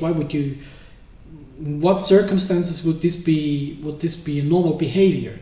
So alert the user, do something. So there are ways to detect this, but unfortunately these protection ways are very often just not implemented because nobody cares. But by remembering the mappings, you could alert if something changes. So this kind of attack is not so difficult to detect. It's just that protection mechanisms are rarely in place. Now, the last part for today, and since it also belongs to link layer, is Wi-Fi networks. And I'm pretty certain that most of you who are now watching this stream are connected by a Wi-Fi network. While you do that, it could also be that it's LTE. And as already outlined in the very beginning, all these networks also suffer from different vulnerabilities. And Wi-Fi network is really just an example I've picked here. We focus on Wi-Fi networks. If you're interested in security of LTE, there is mobile security, the course in the summer semester. And this is also not there is still more to that. So Bluetooth suffers from a lot of vulnerabilities. It's very easy if you're, let's take this example. So my neighbor recently bought, the neighbor I don't even know of, apparently bought a smartwatch which has Bluetooth enabled all the time. It took me exactly 30 seconds to get access to his smartwatch. Why? Because the Bluetooth stack is corrupted, suffers from some problems on his smartwatch. So Bluetooth is no exception. There is not only problems in Wi-Fi or LTE, and even worse, there are a lot of problems in software that's used for critical environments. So the positioning things, the positioning protocols that tells you about where planes are located, and I'm pretty sure you all know about Flight Radar, that website. It's based on a protocol called ADS-B. So this planes just usually have a radio equipment which uses ADS-B frames, and it sends out, I'm located here, I'm located here, I'm located here, just in regular intervals. And this is how Flight Radar finds out where these planes are located. And if you want to also find out which planes are just right now above Graz or whatever place, you would just you would just buy some software-defined radio, would cost around 100 euros, the cheapest device, with an antenna, then a bit more, and you would tune to that frequency, try to decode these packets, and you would see what planes are above your head. Someone in the chat just writes, yeah, ADBS works with DBT tuner. I have a receiver set up, a Raspberry Pi with a DBS tuner. Yes, that's even the cheaper version. So you get a DBS tuner for 25 euros or less. You could reprogram that chip to say, tune to that frequency and interpret this. And the whole thing that works for planes also works for ships. It's just a different protocols. And with ships, it's called EIS. It also works with satellite internet. So if you have a satellite TV card in your computer, there are also data streams that are transferred over satellite internet. You can easily listen to that. So once I played around with that, and I managed to get live streams before they actually went live in TV. Because why? Because there was some band located in some location which was already transmitting before they actually put this, and apparently it was unencrypted. So I just had to tune to the right frequency, not to TV channel, but tune to the right frequency. So this is just to give you an idea that, hey, basically all these protocols they suffer from their own vulnerabilities. And yeah, as someone mentioned in the chat, very often it's extremely cheap to perform these kind of attacks. You just need a TVPT stick, you reprogram it, or you attach it to some Raspberry Pi, do the right thing, and you get an idea of what's going on there. The same thing if you want to, so for instance, SMS messages, to give you another example, SMS messages are always sent over GSM. Even if you have LTE, they're always sent over GSM. And it's enough to have such a DVB-T tuner. You would tune to that mobile frequency, to the GSM frequency. You would capture that transmission, and on some websites you will find rainbow tables. It will occupy 2 terabytes of space on your hard disk, but with these 2 terabytes of rainbow tables, you will be able to decrypt all the SMS messages transferred, which you just captured via a DVB-T stick. But since there are so many options, this is just to give you a teaser. Since it affects all of you, all of us, I've picked up Wi-Fi because Wi-Fi is something we all use and we all have to protect to make it harder for an attacker to invade our Wi-Fi. So, as you might be aware, there are different generations of Wi-Fi all over time. So there are still devices in the 2.4 gigahertz range, like the old access points, of course, but there are also cordless phones, these DECT phones, the regular you have at home probably of your parents.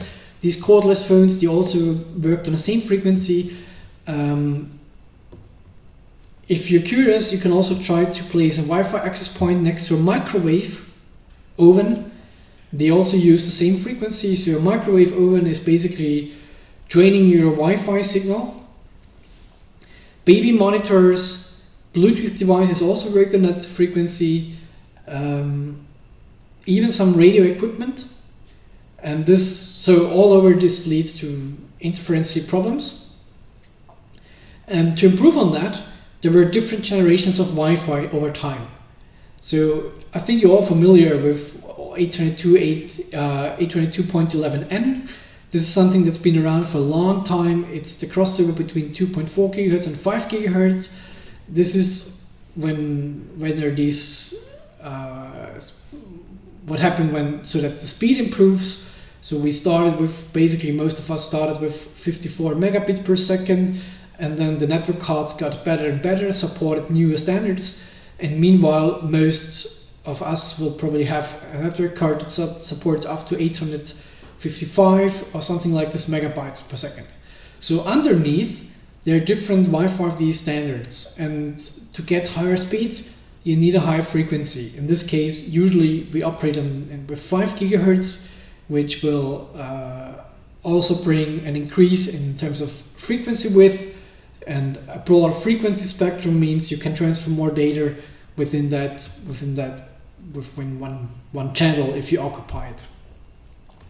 Since 2018, there's also 802.11ax, also known as Wi-Fi 6, and it's able to span across a broader frequency spectrum, and thereby effectively allows you to transfer more data at once.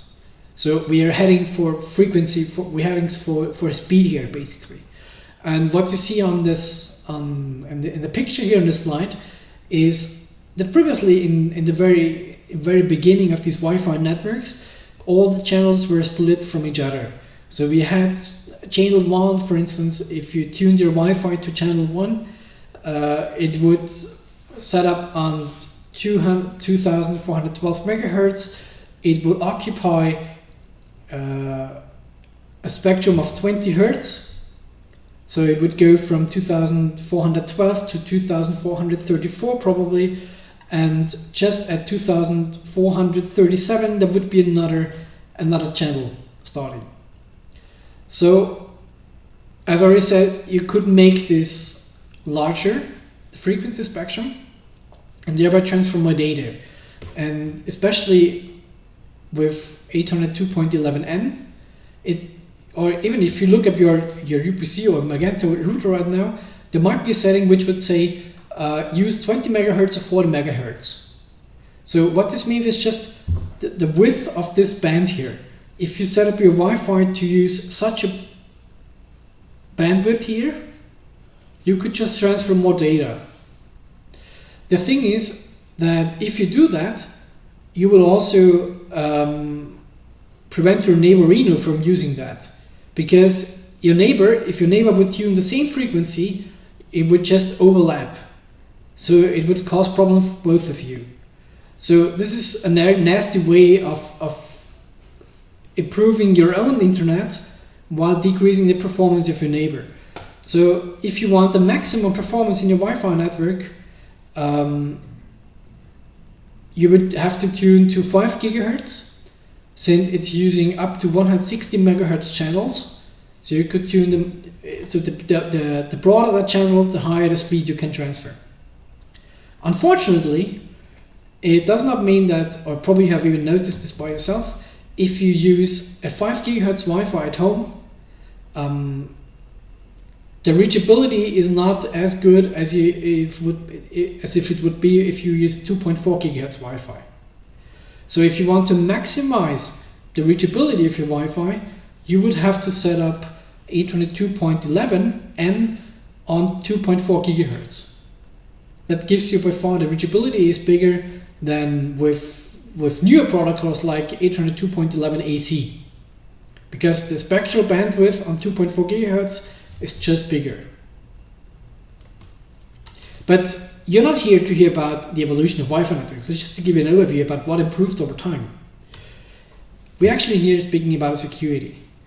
And as you can observe, so this is the evolution. And usually we know Wi-Fi networks by this evolution, because We like speed, we like to transfer a lot at once, but behind the scenes there was also improvements in terms of encryption.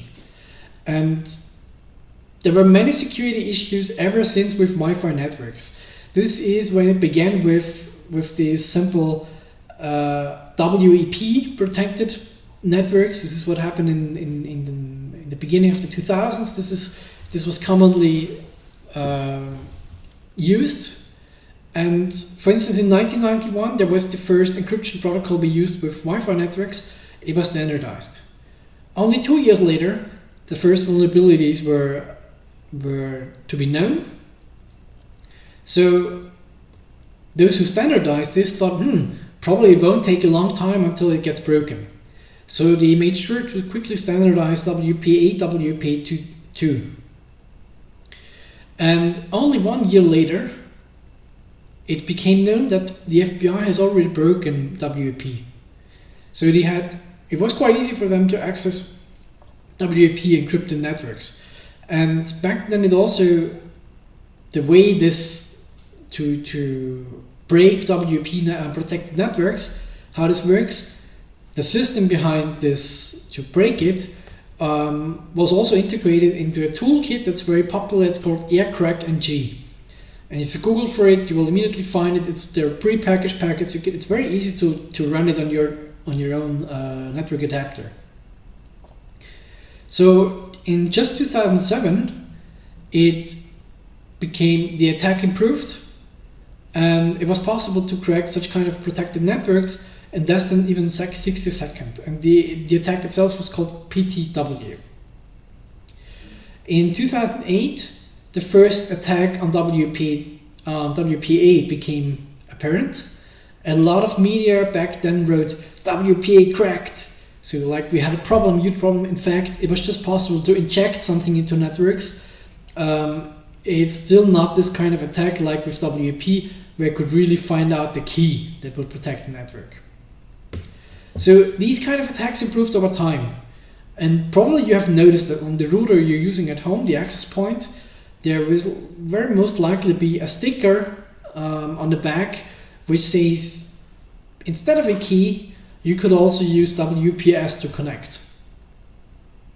WPS to connect is highly insecure because the amount of combinations used for that pin is extremely limited. You will see that throughout the next few minutes. So, but just to continue the story then quick, in 2017 an attack became famous as Crack. It was based on forcing nonce reuse. You know what a nonce is from the crypto part. It was not actually a problem in the protocol. It was more a problem in the implementation. It was possible to trigger devices to reinstall the same nonce by manipulating a handshake, and thereby you force the client to reuse the same key another time. And if you did that for Android devices, you basically reinstall a zero key. So now that's quite easy. Imagine if you encrypt something with a zero key, how secure is it?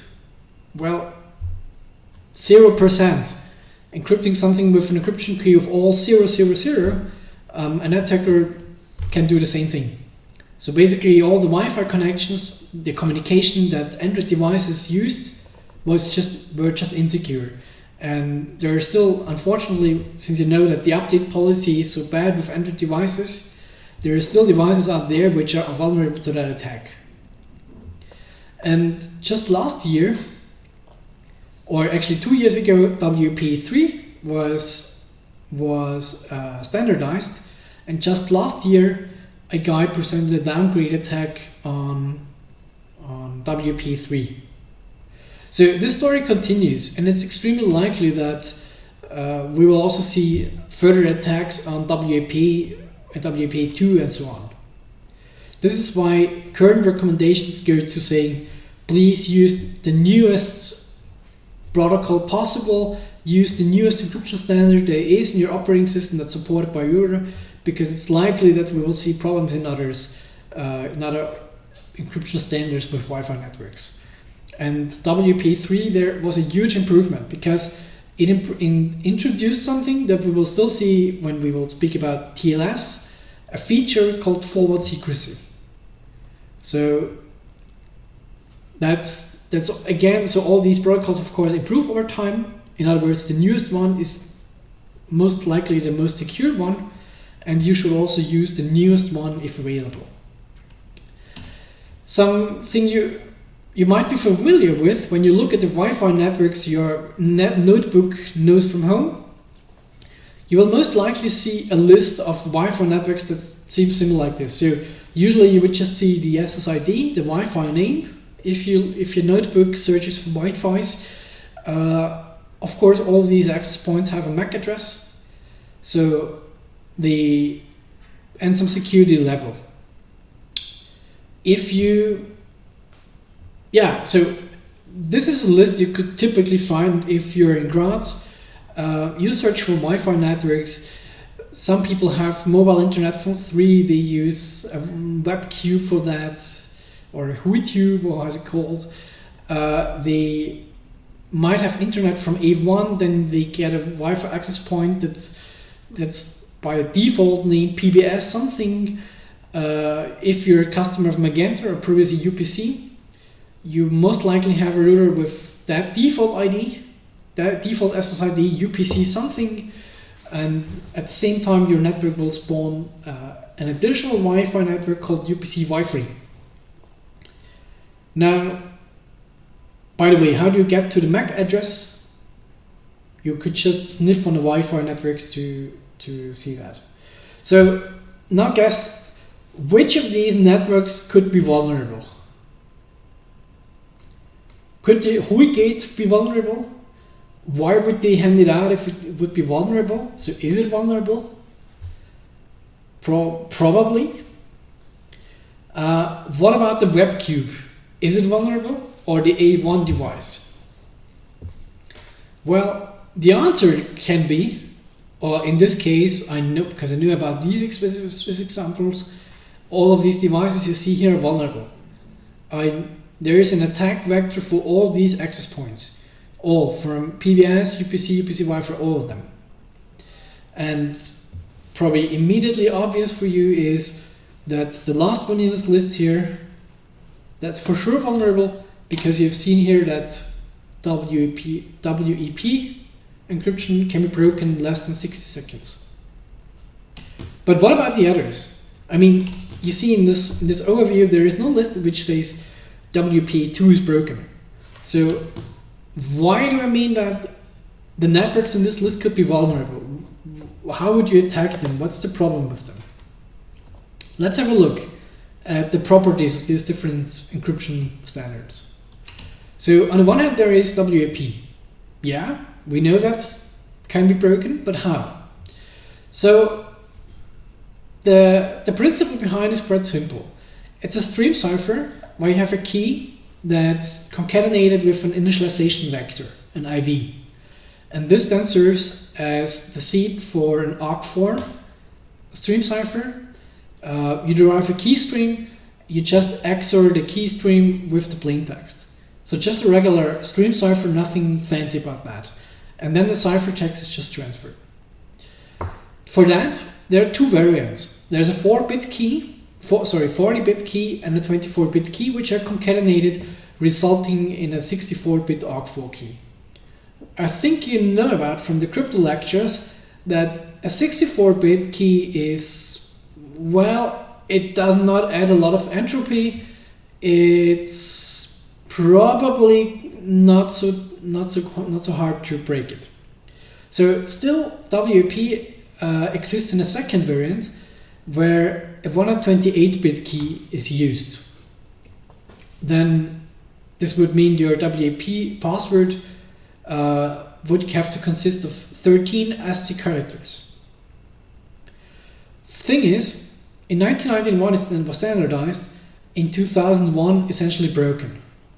And now you might ask yourself, well, if 64-bit key is potentially insecure, and we do not know since yesterday that such a short key is more likely to be vulnerable, So why was it put there in the first place? Stupid answer, or actually true answer. Back then there were US export restrictions. The US did not want strong cryptography from being exported. So they said, for other countries, let's better have 64-bit implementations. And since a lot of hardware and manufacturers were located there, this was a variant that was featured. So, okay, we know a small keystream is a problem, but also you see that if you have, for instance, here the key with 104-bit and the IV concatenated, there is still a way to attack this, even for the longer key. So the idea is, how this attack works, that you look for many packets with weak IVs, from which you can essentially disclose the key.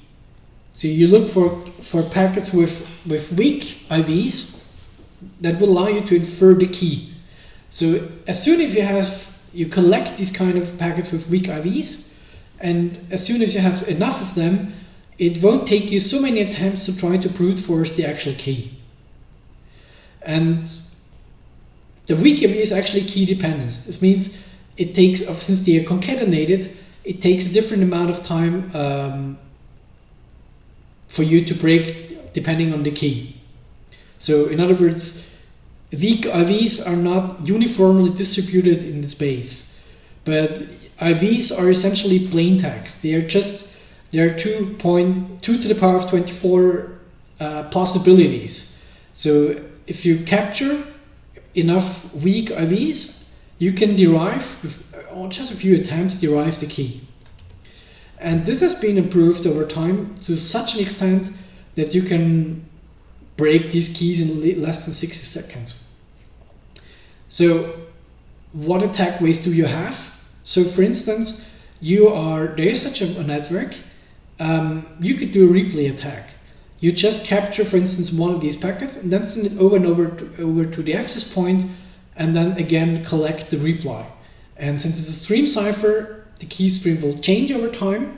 So each message will be connected with another key, not the same key all over again. You would just stimulate the network to send different encrypted packets, so each with a different IV, and this would allow you to collect different packets, and hopefully you can listen for as long as you have enough weak IVs. Another way would be op reply. You just send op requests, listen for op responses.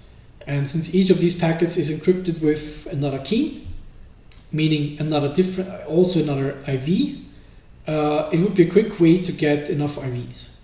The alternative would be just a passive attack. Probably there are other clients on the network, and you just sniff their packets, but this would of course take just longer. And then, as I already said, by just using the attack mechanism, integrating a tool like AirCrackNG, you see it here in the example. For instance, I got 173,000 IVs. Not all of them are weak, but among them there are enough weak IVs that will allow me to derive the key from that. And in this very specific case, I had apparently enough IVs. So the whole process took just 2 seconds. So I just had to test 705 keys to see, okay, cool. With that key, I can come to the right, I can decode ciphertext and derive a plain text. So of course, that would be a problem if we would still use the protocol. So this is more legacy. This is just to illustrate how easy it is to attack this. With WPA, Wi-Fi protected access, the whole thing improved. So there was integrity with WPA, but this improved with WPA. And interestingly, WPA is still based on OCT4. It's still using the OCT4 stream cipher, but it's using a stronger IV. So cracking it will be by far more difficult. And WPA is based on a key string. It's based on a pre-shared key. The pre-shared key is also usually known as PSK here. So it's essentially a passphrase. And this passphrase is passed to a key derivation function called pbkdf2. And probably you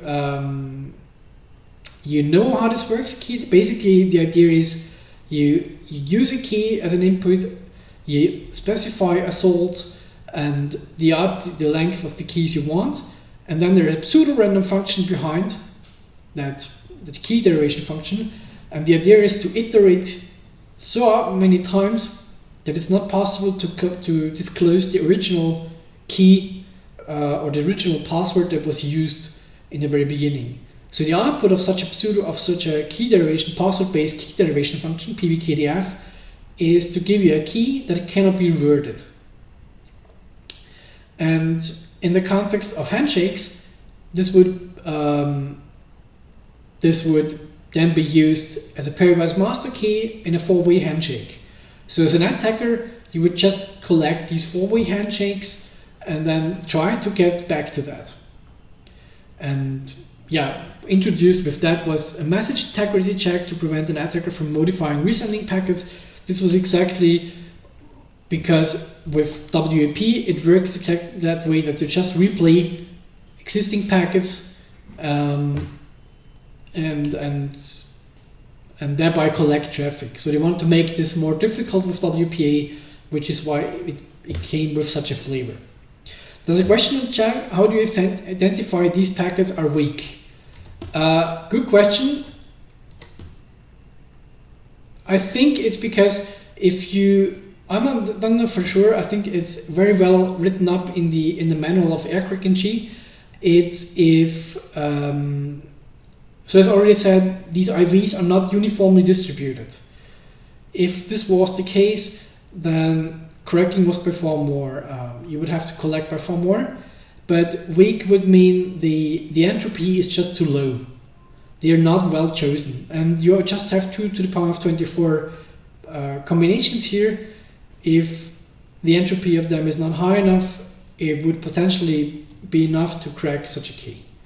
But I have no technical answer for you. I haven't looked into detail of that yet. When an IV is exactly weak, so essentially an IV is plain text data, but I can't tell you now exactly what it needs for AirCrack to see, okay, this IV is weak enough so that it can disclose the key. But this is very well written up in the manual of AirCrack-NG, where they explained exactly how this works with weak IVs. So how AirCrack can derive the key from weak IVs and what this makes it weak. So the next generation of that was WPA2. This was the improvement. And the improvement basically was that ARC4, the stream cipher, was replaced with AES 256-bit. And they opted for, so with WPA2, we had TKIP, Temporary Key Integrity Protocol, which generated a new key. With WPA2, this was again improved. So what's the gist of it is basically that if you want to get back to a key, you want to brute force a key, which was quite easy with WP, it would be by far harder with these kind of two protocols. Why? Because the key that's used to protect the communication would actually be derived through such a key derivation function. And we know that, these kind of key derivation functions are used in a lot of scenarios. It's nothing so specific to Wi-Fi networks. But in order to get back from such a key to the password, you would actually have to, also when brute forcing it, you have to repeat for each combination you try, each passphrase, you would have to compute this pseudo-random function 4,096 times. So this takes a long time. We can parallelize these kind of attacks on, so for instance, try different passphrasing in cloud environments, but it's still a bare brute force attacks. It's not a vulnerability we can try there. And there is no other way to, like, weak IVs are so known for that kind of attacks. In other words, if you choose a secure passphrase and a fairly unique SSID for your access point, you're very much on the safe side right now with WPA. So what you need to break this, I mean, you can still do that, is, of course, you have to capture a handshake. This is very trivial with AirCrook You have to use a passphrase to test, but there are dictionaries you could try, and the SSID of the access point, because this one is used as the initialization vector here. So instead of with WP, we had initialization vectors generated randomly. Here we have just the access point ID served, serving as an IV. And as you know from the crypto lectures, an IV doesn't have to be secret. It should just be unique to make chosen plain text difficult, and in that case it also it still allows for brute force attack, but it requires high computational resources.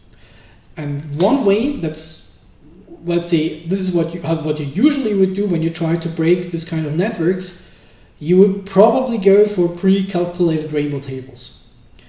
And so since the SSID of the access point is used as the IV, there are a lot of rainbow tables that are pre-calculated for SSID that are very popular. And probably you've seen this by yourself. For some reason, a lot of probably because of the routers, because the vendors just set up these SSIDs by default. Apparently, on a worldwide scale, there are a lot of Wi-Fi networks where the SSID is Linksys and was never changed. You could then create, for instance, a dictionary from Wikipedia or other resources, and then pre-calculate this. And based on a pre-calculated, so pre-calculated means just you take, for instance, Linksys as the salt here, the passphrase from like a word from Wikipedia, and pre-calculate these pairwise master keys, store them in a table. This would be then the pre-calculated rainbow table. So in other words, if you do not have to on the fly calculate these 4096 iterations here, it can be just a time speed up. And to speed up such kind of attacks, in the recent past we've also relied on GPUs because they're more, this is very parallelizable, and they are featuring, they're more tailored to such kind of tasks. And usually if you try this, you would use the CUDA framework with NVIDIA or OpenCL also, and a software like Pirate, which works on Linux basis and is free, or Alchemsoft, which you'd have to buy. And of course you can also even buy cloud instances for that to even speed this whole thing up. So this works, such kind of brute force attacks. This is just to give you an idea how it looks like. You see this slide. I mean, brute force always works, right? It's just that you need fairly high computational resources because it can take a long time depending on what passphrase the user has chosen. And assuming you have captured a handshake, you pass it to Pirate, like you see in the screenshot, you give it a dictionary, or in this case, so Pirate is here not using a pre-calculated rainbow table, it would just try through all the possibilities. In other words, it would actually do this computation in forward direction. It would use the SSID of the access point, and for each password in the dictionary, it would derive such a pairwise master key and try to see if it matches with the one from the captured handshake. This can take a long time. And I mean, modern graphic cards can try a lot of combinations in 1 second. You see, for instance, a Tesla V100. This is a screenshot from the Alchemsoft software. It can try 650,000 passwords per second. So you are quite efficient with that, but it can still be that the key space you have to try through is millions of passwords or hundreds of millions, and it can take months to do that. So if the password is not in the dictionary you have feeded it with, you will still not, so a brute force will just not work. And as I've just told you, the passphrase can be between 8 and 63 characters, so your dictionary might just not be big enough to hold all that. So another way to approach Wi-Fi networks, why I told you that so many are vulnerabilities, because another way is if you find a sticker on the router with such a pin attached to it. So that's just I think if I'm not mistaken, they wanted to, the idea of WPS is to say, oh, sometimes it's so tedious and cumbersome to add some passwords letter by letter. So just replace this with some numeric combination. What could possibly go wrong? Well, it took until 2014 that researchers found that several devices used weak randomizations in keys used to authenticate the WPS pin.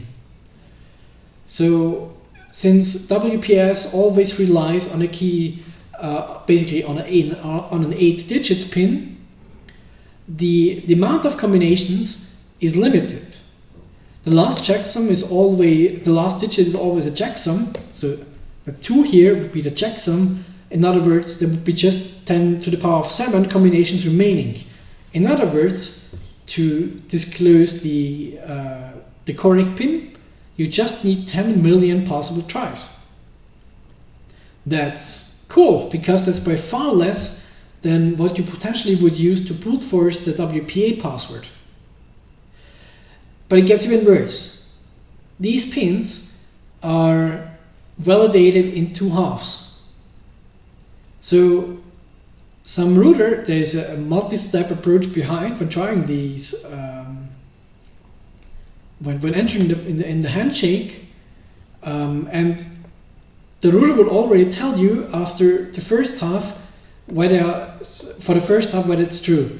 So you could just first try the first half, and then you see, oh cool, I have the first half, now let's brute force the second half. But the second half will just be then 1,000 possibilities. So in other words, to brute force the first half, it will take you just 10,000 guesses. Or essentially in total with the second half, and also you would just need 11,000 guesses to disclose the pin. So even with a bad connection, this is doable within 4 hours or less by a series of offline calculations. You can capture the handshake and you try to recover the pin code.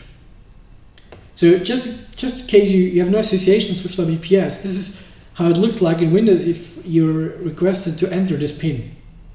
This is broken by design. This is just, please turn it off if you have it turned on. Please turn it off. It's just insecure.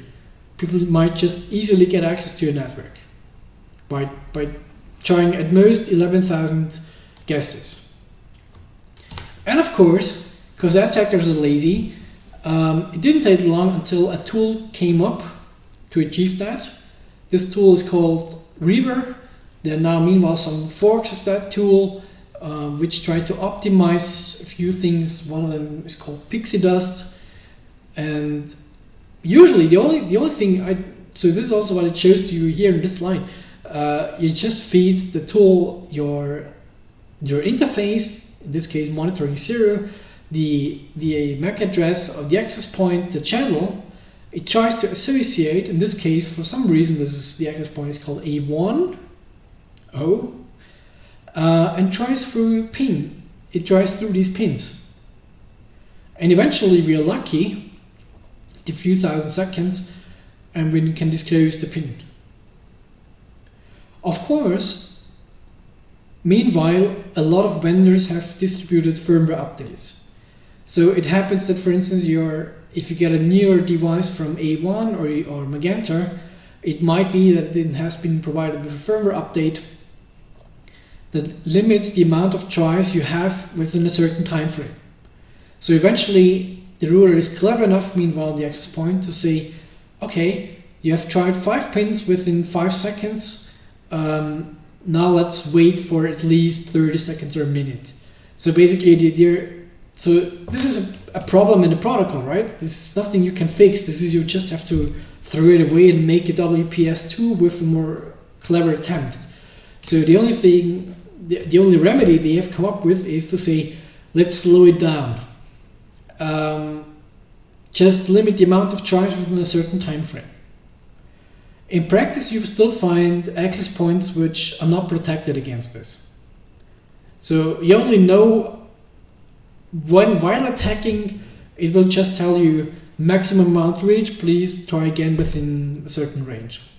So you have just some, I don't know, a limited amount of guessings until it blocks. But if you have a lot of time, and if you know that your neighbor has an access point with this enabled, and you want, in accordance with your neighbor, if your neighbor agrees to that, of course, you could, in a beneficial way, try to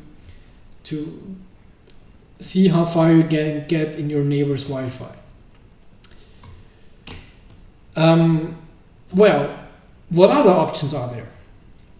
I mean, okay, it can be that WPS is deactivated, the amount of choice is often limited, a strong password is used for WAPA2. There is still one option left to consider, and this is probably the most stupid one, the most obvious one, and the one which takes the least effort. And it's based on password generating algorithms. So how does it work? Obviously, a lot of vendors of access points, and also those who like Huawei, ADB, Broadband, Technicolor, and others, I mean, they are handing out these devices to A1, Magenta, and others, which are then given to customers. And for some reason, they pre-generate Wi-Fi passwords and put a sticker on the bottom of the devices. The screenshot I've taken, as you can see on this slide, that's some access point that's given out to customers from A1. So what you see here, there's a real screenshot, this is nothing made up. So what you see here, we have an SSID A1, it's saying the MAC, and it's stating the password. So as soon as you plug in, you get this device from new, you just made your internet contract, you get such a device, then it will most likely contain such a sticker. And you might say, yeah, okay, cool, this is an old device. We no longer have the DV2210 device. Yes, but now there are others. And they do know better. They still have these stickers on the bottom. So this is still the default password. And a lot of users, not in Austria, but all over the world, are just either lazy or not savvy enough to change the password. So we'll just remain on that default password that's indicated in the router. And whenever the user needs the password, he will just have a look on the router, I don't know, or put a sticker on a fridge with the password indicated.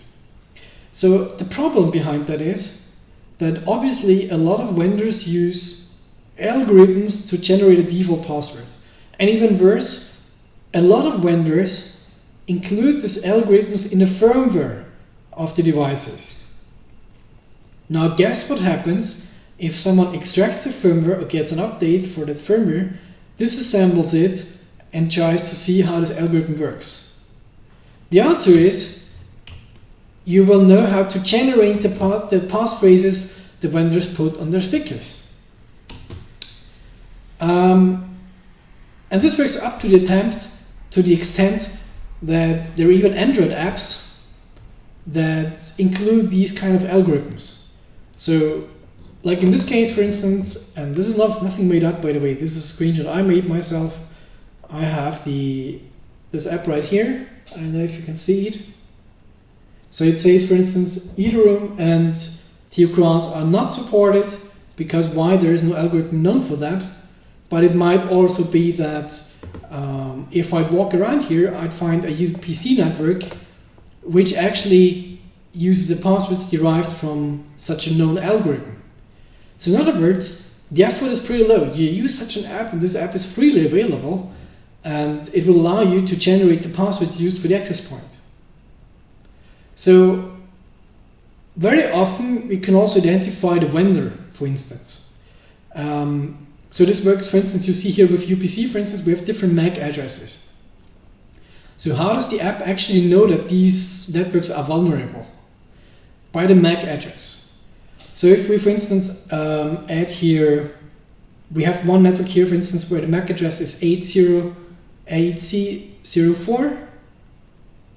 if we then there are, for instance, from Wireshark or different so-called lookup tools, you just insert the MAC address and see the vendor, because the first 3 bytes here are always the vendor. They refer to a vendor. In other words, if the device sees, oh cool, this is an access point from Technicolor, or this one from, I don't know which, Huawei or whatever, I probably know the algorithm used to derive that.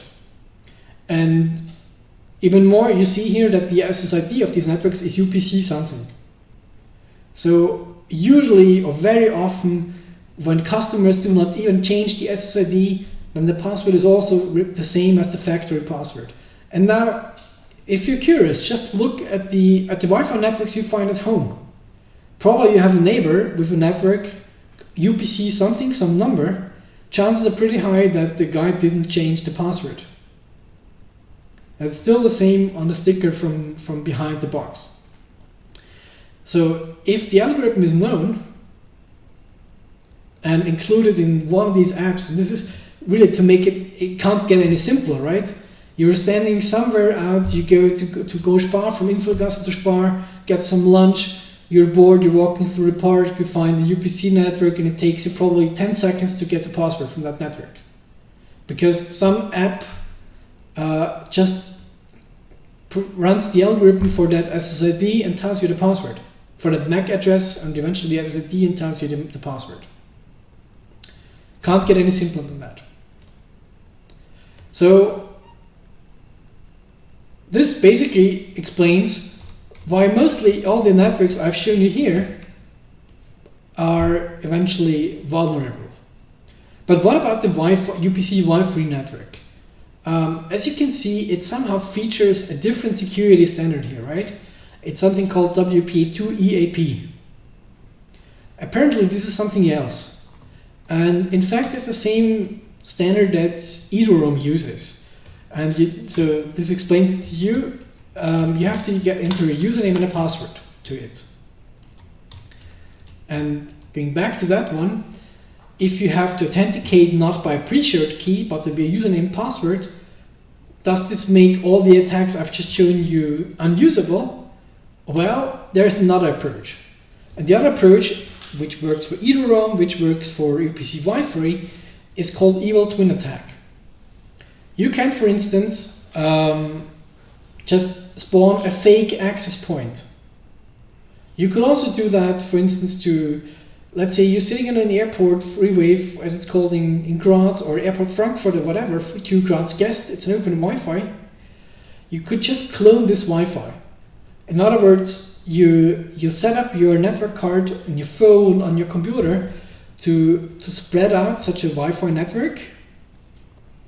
And as soon as someone connects to it, and with with open networks, this is quite easy, right? Because nobody ever has to enter a password. As an attacker, you can perform man-in-the-middle attack. You can do phishing. You can show fake websites. Because why? Because you basically control the connection. This works mostly because clients choose the access point with the best signal, based on the signal. So in other words, if you're closer, if the attacker is closer than the real access point, it's quite easy to, quite likely that the device will connect to the fake access point. And to help on that even, an attacker can send so-called deauthentication requests to the real access point.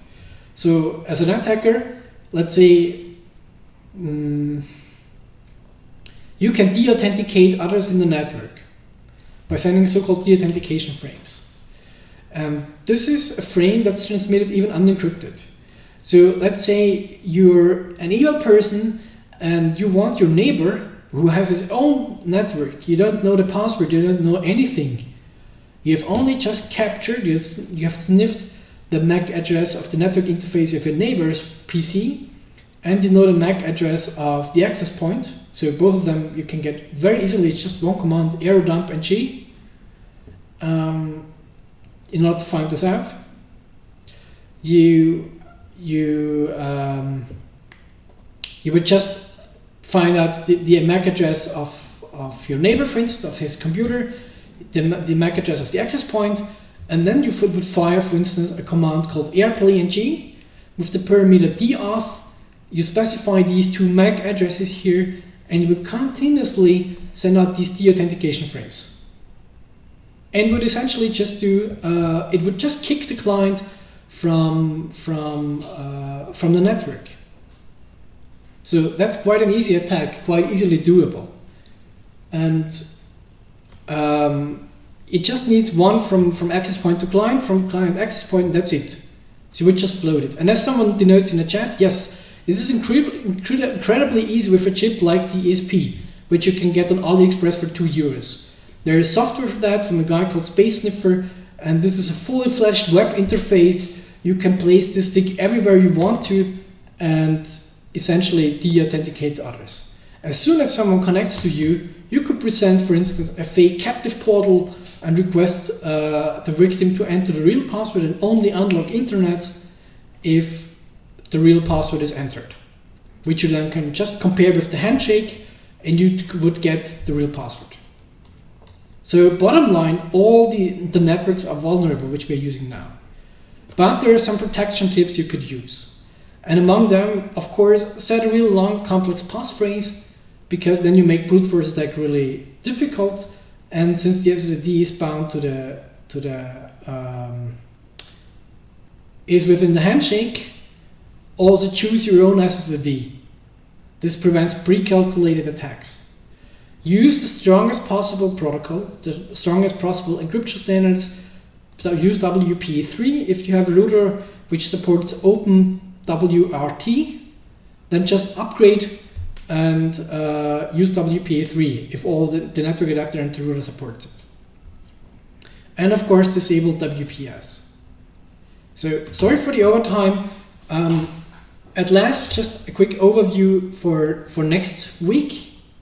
So we will go one layer higher from link layer to network layer and have a look at HTTP sessions, the same origin policy, and whatever affects the security in your browser. Because it's also, we're doing this because it will be important for you to assess what makes your browser communication insecure, secure, less secure. And what Ralph Sepp wrote in the YouTube chat is really a good idea. So if you don't know about this, I think the guy was called Space Sniffer, ESP8266. I think it was Space Sniffer. Space Hoon. Just let me leave with that. That's very cool. If you have such a device, really, it's just €2. This board here, place it somewhere around, and it even features the 8266 is the old model. There's meanwhile the ESP32.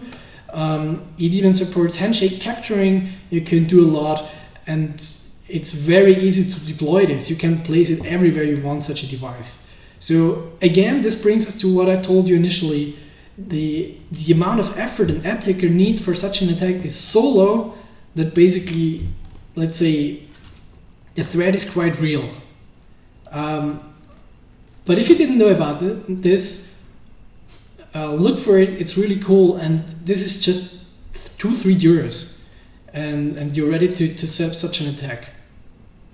So I hope the insights you've heard about today were interesting. I hope to see you again next time. And just in case there are any questions regarding what you've heard just today, you're very welcome to ask in Discord. Either write me, or if it's generally interesting, just write to a regular channel. I will try to have a look at it, or just highlight me and I will happily answer it. So I'll have to end the stream right now because there's already someone else waiting for me. But hope to see you next time, and hope you enjoyed these insights about Wi-Fi networks and how to attack networks on the link layer. Bye bye, see you next time.